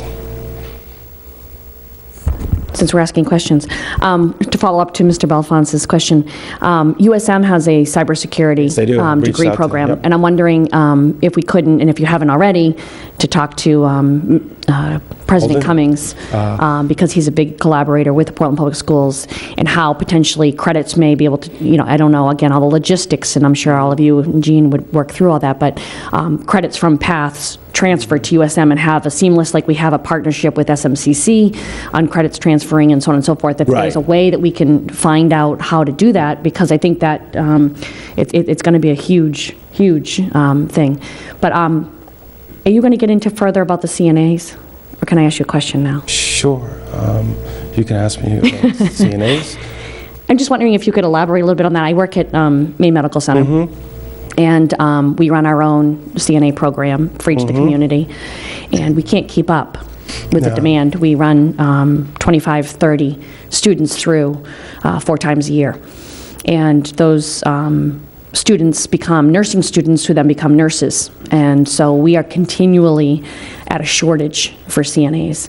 And I've talked to Superintendent Botana numerous times, and I know that he's talked to Maine Medical Center about various partnering, but it seems to me like the CNA program would be kind of a no-brainer for us to really beef up, because there are guaranteed positions for almost, we need them badly at Maine Medical Center, and I'm sure that there are other surrounding facilities that need them as well. So can you talk to me a little bit about your efforts there? We have a medical occupations program that is full. Students can get their CNA, and many of them go on to study to become nurses at places like St. Joe's and USM. It's funny you bring this up. I was at Maine Medical Friday. I'm part of the Educate Maine ELE program, and I met with Mr. Peterson, and we talked about that, and I explained to him what we do at PAFS, and he said, I probably should get over there and see that school. And I said, absolutely, we would love to have you come over. And, we have 30 students going through our program. Some of them go to college, some of them go to work. And then we also, to be honest with you, we have the same program in Westbrook too. So this is not something that, is something that PATHs can solve, but I think it's going to take a collective where I get Mr. Todd Fields, who's the director at Westbrook, and I get some people in the room. We have some discussions on how we can do this, but it would take an expansion of our program to hit the numbers that the Maine Medical Center is looking for. And I did ask the question, the old model of training nurses. My sister-in-law, I had an aunt who became nurses through the program at Maine Medical Center, and we talked about that type of model again. And he said he'd be very willing to sit down and talk and see what we can do to partner with Maine Medical, and I'm sort of pulling together ideas to be able to have some solutions to put forward to him before we reach out. Yeah, and I would just encourage, because we're continually at Maine Medical Center coming up with, because of the nursing shortage, but also CNA shortage. And so we have several pilot programs that we're doing with local colleges where we're hiring instructors. Maine Medical Center is hiring the instructors, we're working on the curriculum, and we're in essence paying for it like we do with the CNA program. It's a service to the community. Exactly. So I would love it if some through Javier or through yourself or collaboratively keep that conversation going, because our chief nursing officer, Marge Wiggins, too, I'm sure would love to be a part of that conversation because, like I said, we just can't keep up. And do you know how many people are enrolled in the CNA program over there? We have 30. We have 15 in the morning and 15 in the afternoon. How many of those? Get certification. How many of those go on to get the CNA? Probably the vast majority of them get the CNA. I think that's what I wanted to underscore, that is one of our bigger programs, and it's full, and most of the students go on to get the CNA, so. It would be great if, and again, I'm not going to keep the soapbox of Maine Medical Center, but again, if collaboration-wise, because they're almost guaranteed they're almost guaranteed a job at Maine Medical Center, and I think if we really beef that up, you can have that revolving, continual, because we'll take them. So. And what our students, we have a handful of, probably at least 7 of the seniors who are leaving now have applied to nursing school. And as I talk with Mr. Peterson, he seems to identify as that's the bottleneck right there, is when they go right to college. So there's some things to be discussed and some ideas that we were putting down on paper. So yeah, that's definitely something. There's not a day that doesn't go by where we get somebody reaching out for our students in all of our programs. It happens every day, or at least every week. So these at the end are, when I became the director, we joined the ACTE, which is our national organization, and just sort of talks about CTE and its value. So what is our biggest hurdle? I think as a school, is battling the perception that career and technical education limits your opportunities. And it does just the opposite. And I had mentioned that to one of the students here tonight, Nick, and he said, that's ridiculous, that's just the opposite. What CTE does is increases students' opportunities. It is no longer that if you come and you study to be an automotive technician, that's what you have to do. One of the things that I've heard through this Educate Maine is they're telling me that we need people with these sort of 4 characteristics. They can work with their hands, they can problem solve, and they can learn, and they have good work habits. Those are skills that our students come to PAFs anyways, and we just build on it. So we're expanding opportunities, and that's part of what we're trying to do, is break down their perception, is that's the place where you go if you're not going to go to college, or this, and this. And we try to always keep it to the positive. And this is the place where you go to increase your opportunities. Hi. My follow-up question about the perception, is that student perception, parent perception, like it's all, because I feel like I am getting a lot of information from different for-profit professional development institutions that are, targeting mid-career changers, to do things like front-end development, to do IT work. In fact, Google just partnered with Coursera to have 25,000 scholarships for people to learn IT, and including cybersecurity. Yeah. And so I feel like, if anything, the market is where the technical skills are. And the perception is, maybe, I don't know, maybe it's not, I'm not sure if it's from the student side or from the adult side, but I feel like it's accepted. Student, adults, and I write it off. I think it's just for a lack of sort of really understanding what CTE is.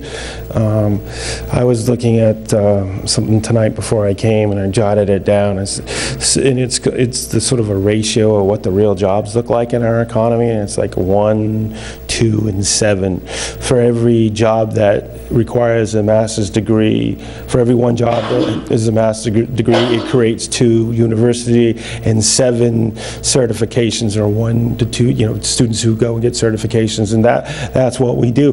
But we don't tell our students you're not going to college. We just say you got to be a thinking person. When you leave here, you have to be a thinking person. And there has been sort of perhaps an over sort of emphasis that to be successful you have to go to college. Now, I went to college because I like my fingers on my hands. But we also are talking to our kids like you got to be a learning person. And with that being said, I'd like to invite 2 of my students up here to talk to you about sort of their journey to pass. Come on, gentlemen. Are you going first? Yeah. Okay, Nick, you decided to go first. Okay. Hello, my name's Nick. I go to Portland High and I take classes at PATH for Marine Systems. I chose to go to PATH because I wasn't really doing so well at my sending school, which is Portland, and one of my teachers mentioned to me about PATHs.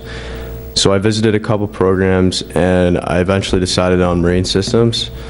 And I was really reluctant to go there at first because I was new there and a lot of the other kids knew a lot more than I did.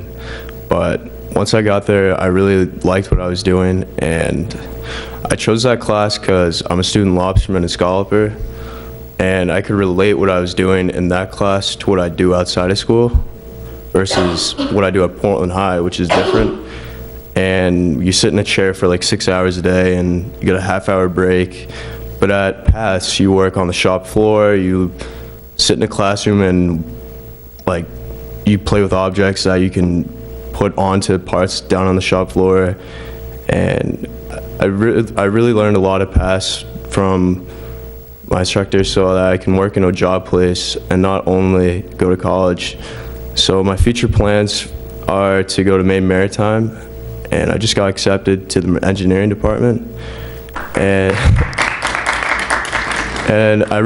that Marine Systems class changed my mind on that because after my first year, I decided that I wanted to do Marine Systems as professionally instead of just go right back to fishing. So that definitely helped. Thank you. Do you guys have any questions? What do you think, to Ms. Vendel's point, and I'm born and raised, never left Portland, and I think there's still some left behind of PRVTC and that whole regional vocational aspect of parents still thinking that, and I think that's some of the stigma, and I think that PATH has changed huge. And I'm wondering, what, from your perspective as a student, what do you think would drive more students to participate over to PATHs? If they knew what it offered, though, because most kids, I didn't know what PATH was when I was in my freshman and sophomore year. I knew what it was, but I just didn't know what they offered, and if I went there, I didn't know what my opportunities would be.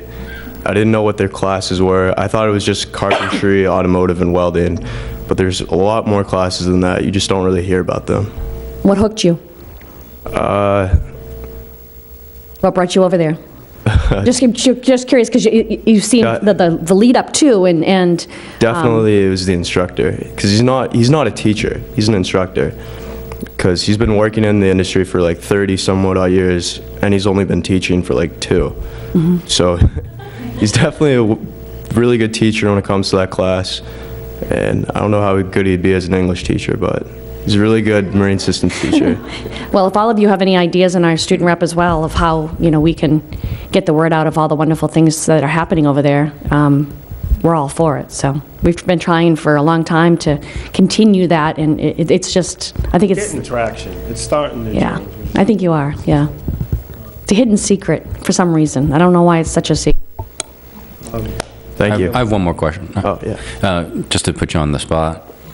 Do you have any suggestions for any new programs? None that I can think of. Okay, thank you. Thanks. And I have Dakari Watson, who also agreed to come with my ferry. Yeah, he's got to grab his ferry back to Peaks Island. So, and thanks for telling me you got into Maine Maritime. You just. Thank you. Hey, good evening. I am Dakari Watson-Dees. I am also from Portland High School. I am participating in the Culinary Concepts program at Paths. And I might as well start off with me kind of choosing if I wanted to go to Paths, especially since I'm only a sophomore and we usually don't get into Paths until about junior year. So I got lucky. I wanted to join Paths because I heard about it when I first moved here about 2 years ago. When I first moved here, I was really interested in music. That was something my uncle was doing, and he said, hey, I know they do a lot of things at Paths, and they may have a music program at Paths as well, and that I may be able to take that.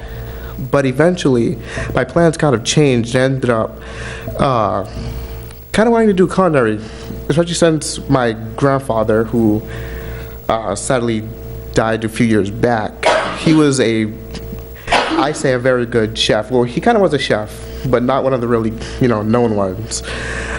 But I kind of wanted to follow in his footsteps and become a chef myself, and because of him, I already had a lot of knowledge about it, so joining the culinary program was definitely something that was a pretty easy transition for me in schooling.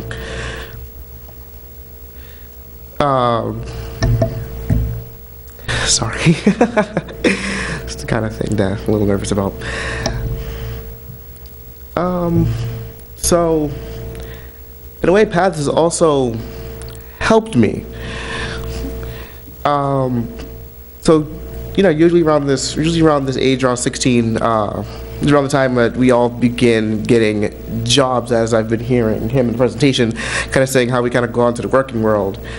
Paths, because of my instructor, Mr. Mark Hannibal, we went to an event at SMCC. They were doing a fundraiser, and we were shucking oysters there. It was really good experience, really fun experience. Ended up meeting Mr. David Turin, if any of you know about him. He owns the David restaurant right there in Monument Square.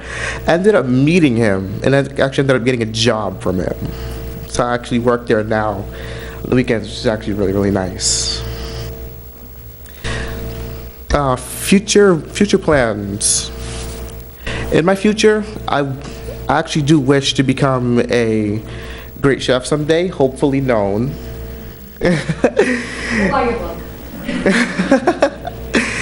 And if anything in the future, I definitely owe it to my instructor/teacher for putting me off on a very good step on my future by letting me get my first job at David's restaurant, by letting me meet Mr. David Turin, and teaching me everything that I am currently learning now in Paths. If I'm going to send any kind of message for people to join Paths, that this is definitely a opportunity eye-opener. At first, I didn't really know much about Paths. I just knew that it was kind of actually from Hereford Middle School, it's kind of a place where people went if they weren't going to college, which it didn't really make sense to me. It says, why do you go to school, and the school's kind of telling you, well, you don't really need to go to college anymore. It's not true.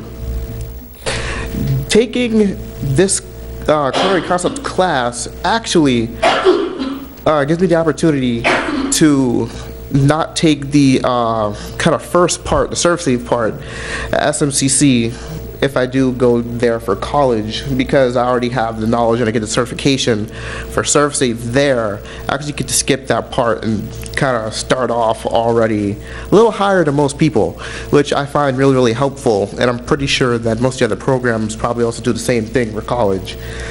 But I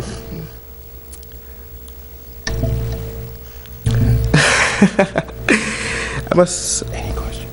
Oh yeah, any questions actually? Andy. Yes. First of all, thank you for coming here, and I'm sorry Nick left before we got to thank him as well. Were you one of the students who prepared our meal tonight? Yes. Here we go. I have a picture on my phone of something I did prepare. It was like a vegetable platter with ranch dressing. I cut up peppers, celery, cucumbers. There are some, I believe they are cherry tomatoes. I believe they are. But tomatoes is not one thing that I've actually fully learned yet. But yes, I did actually help in making some of the stuff for, and actually wrapping so it's ready for kind of movement to get here. And just so you know, and you vouch for this, I asked you before we were asked to provide dinner for you folks, so I had actually reached out to Dakar and said, would you come and talk? So I wasn't really stacking the deck. It's just a coincidence. Well, so obviously everything was phenomenal in the meal. I want to thank you for that. And incredibly proud of you and the opportunity that Pat has granted you in getting the job over at Davis and the way to capitalize on that and taking advantage of it. So the best of luck to you with the rest of that. And thank you. I'm sure we'll see you around. And Sarah will buy your book. I'll just tune in to Food Network and watch your show. Any other questions? Any others? I actually had this question earlier, but you mentioned you were interested in music first, right? And then decided to do the culinary program.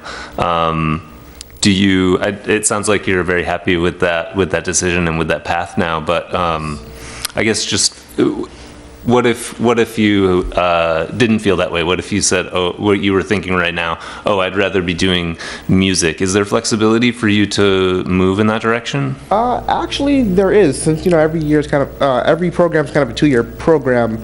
I'm only a sophomore now, so I still have 3 more. Wait a minute. 2 more years of schooling. So I could easily take the entire culinary now and kind of start off in music my senior year, which, yes, it won't be the entire program considering that they are 2-year programs, but it does put me somewhere when it comes to kind of experience for that kind of thing.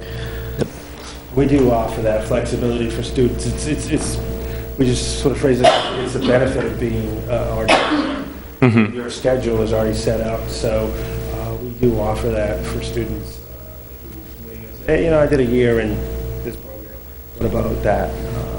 The model that we sort of have to operate on because of certain requirements is the 2-year, but we're also in the kid business. So we want to make sure that they're getting what they want. I wanted to just underscore that. I don't want to have people walk away with the impression that we encourage 1-year program participations. There's actually significant disincentives in the way that the state accountability is for the programs. One of the things that they get recognized for is, do you call them concentrators?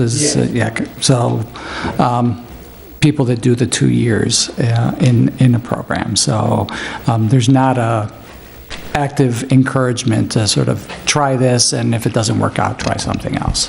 Because you really can't get to those certifications, which is also one of the big sort of accountability mechanisms for this and, and value for kids without actually doing the 2-year programs. Yep. Yeah, that makes sense. I do wonder if that's one of the sort of barriers to getting more students into paths because they can't go and try one class and see if it's, it feels like a good fit. So thank you for explaining. Thank you. And I don't want to put anybody on the spot, but as we were, trust me, I won't put you on the spot. I like to put these folks on the spot.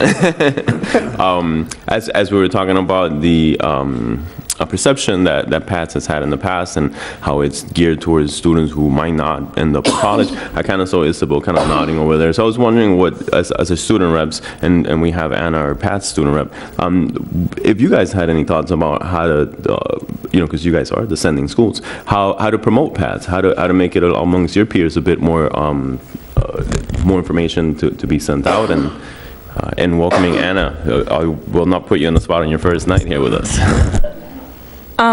I think definitely the biggest barrier that I notice is that people don't know what PATS offers. Like Nick mentioned earlier, I know that PATS exist, and I probably know about 4 people who are in the program.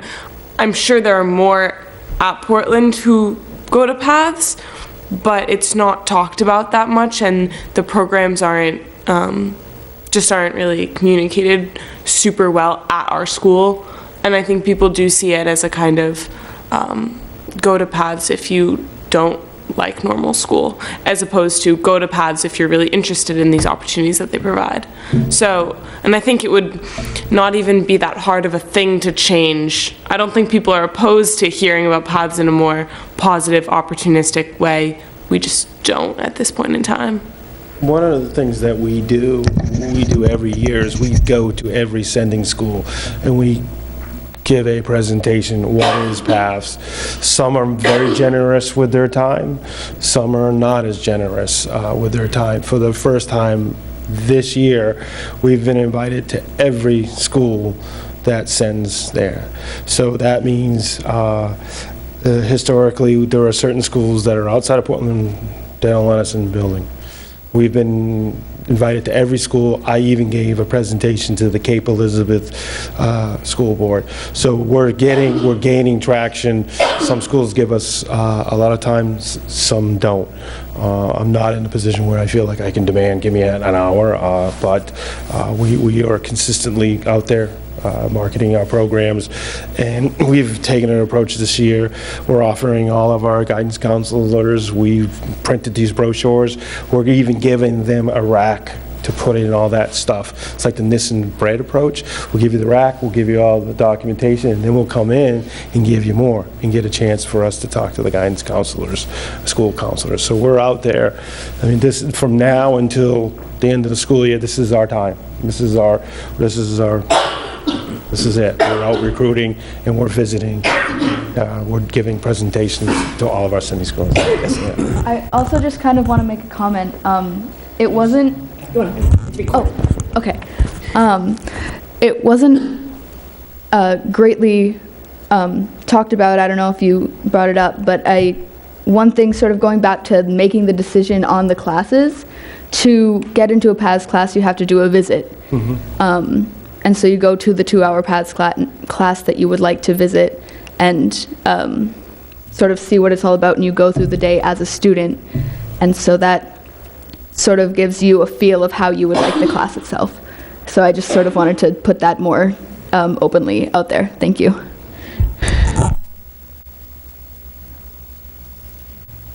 Thank you. You know, Takari said he got lucky. Well, we got lucky too. You know, one of the things that I tell my students, and I do mean this, and we have great kids at PAFS, you put yourself in the shoes of a 17-year-old, pick a high school, and say, well, you're going to get on a bus and you're going to go to a technical center that is not your high school and be starting a whole different school with a whole different group of kids from all over Maine. The courage, that little sort of piece of courage and that stepping out of their comfort zone is something that, one of the many things I admire about our students. And thank you for coming. And as I always say, please come visit. You are always welcome at PAFS. If you would like to come for a tour, please come. Thank you.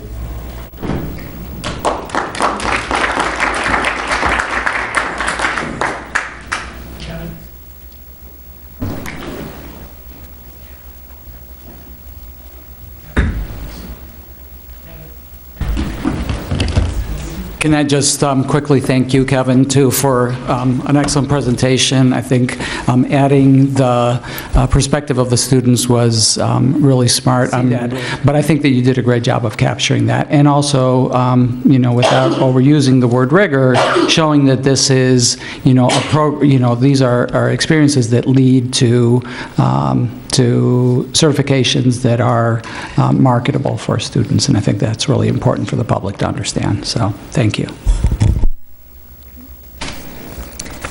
Okay, and that brings us to public comment on any items not on this evening's agenda. Where it is before the hour of 10 o'clock, we would take public comment. Seeing none, I will close public comment and call for a motion for adjournment. Ms. Thompson, seconded by Mr. Rodriguez. All those in favor? It's unanimous with the students voting in the affirmative. We're adjourned.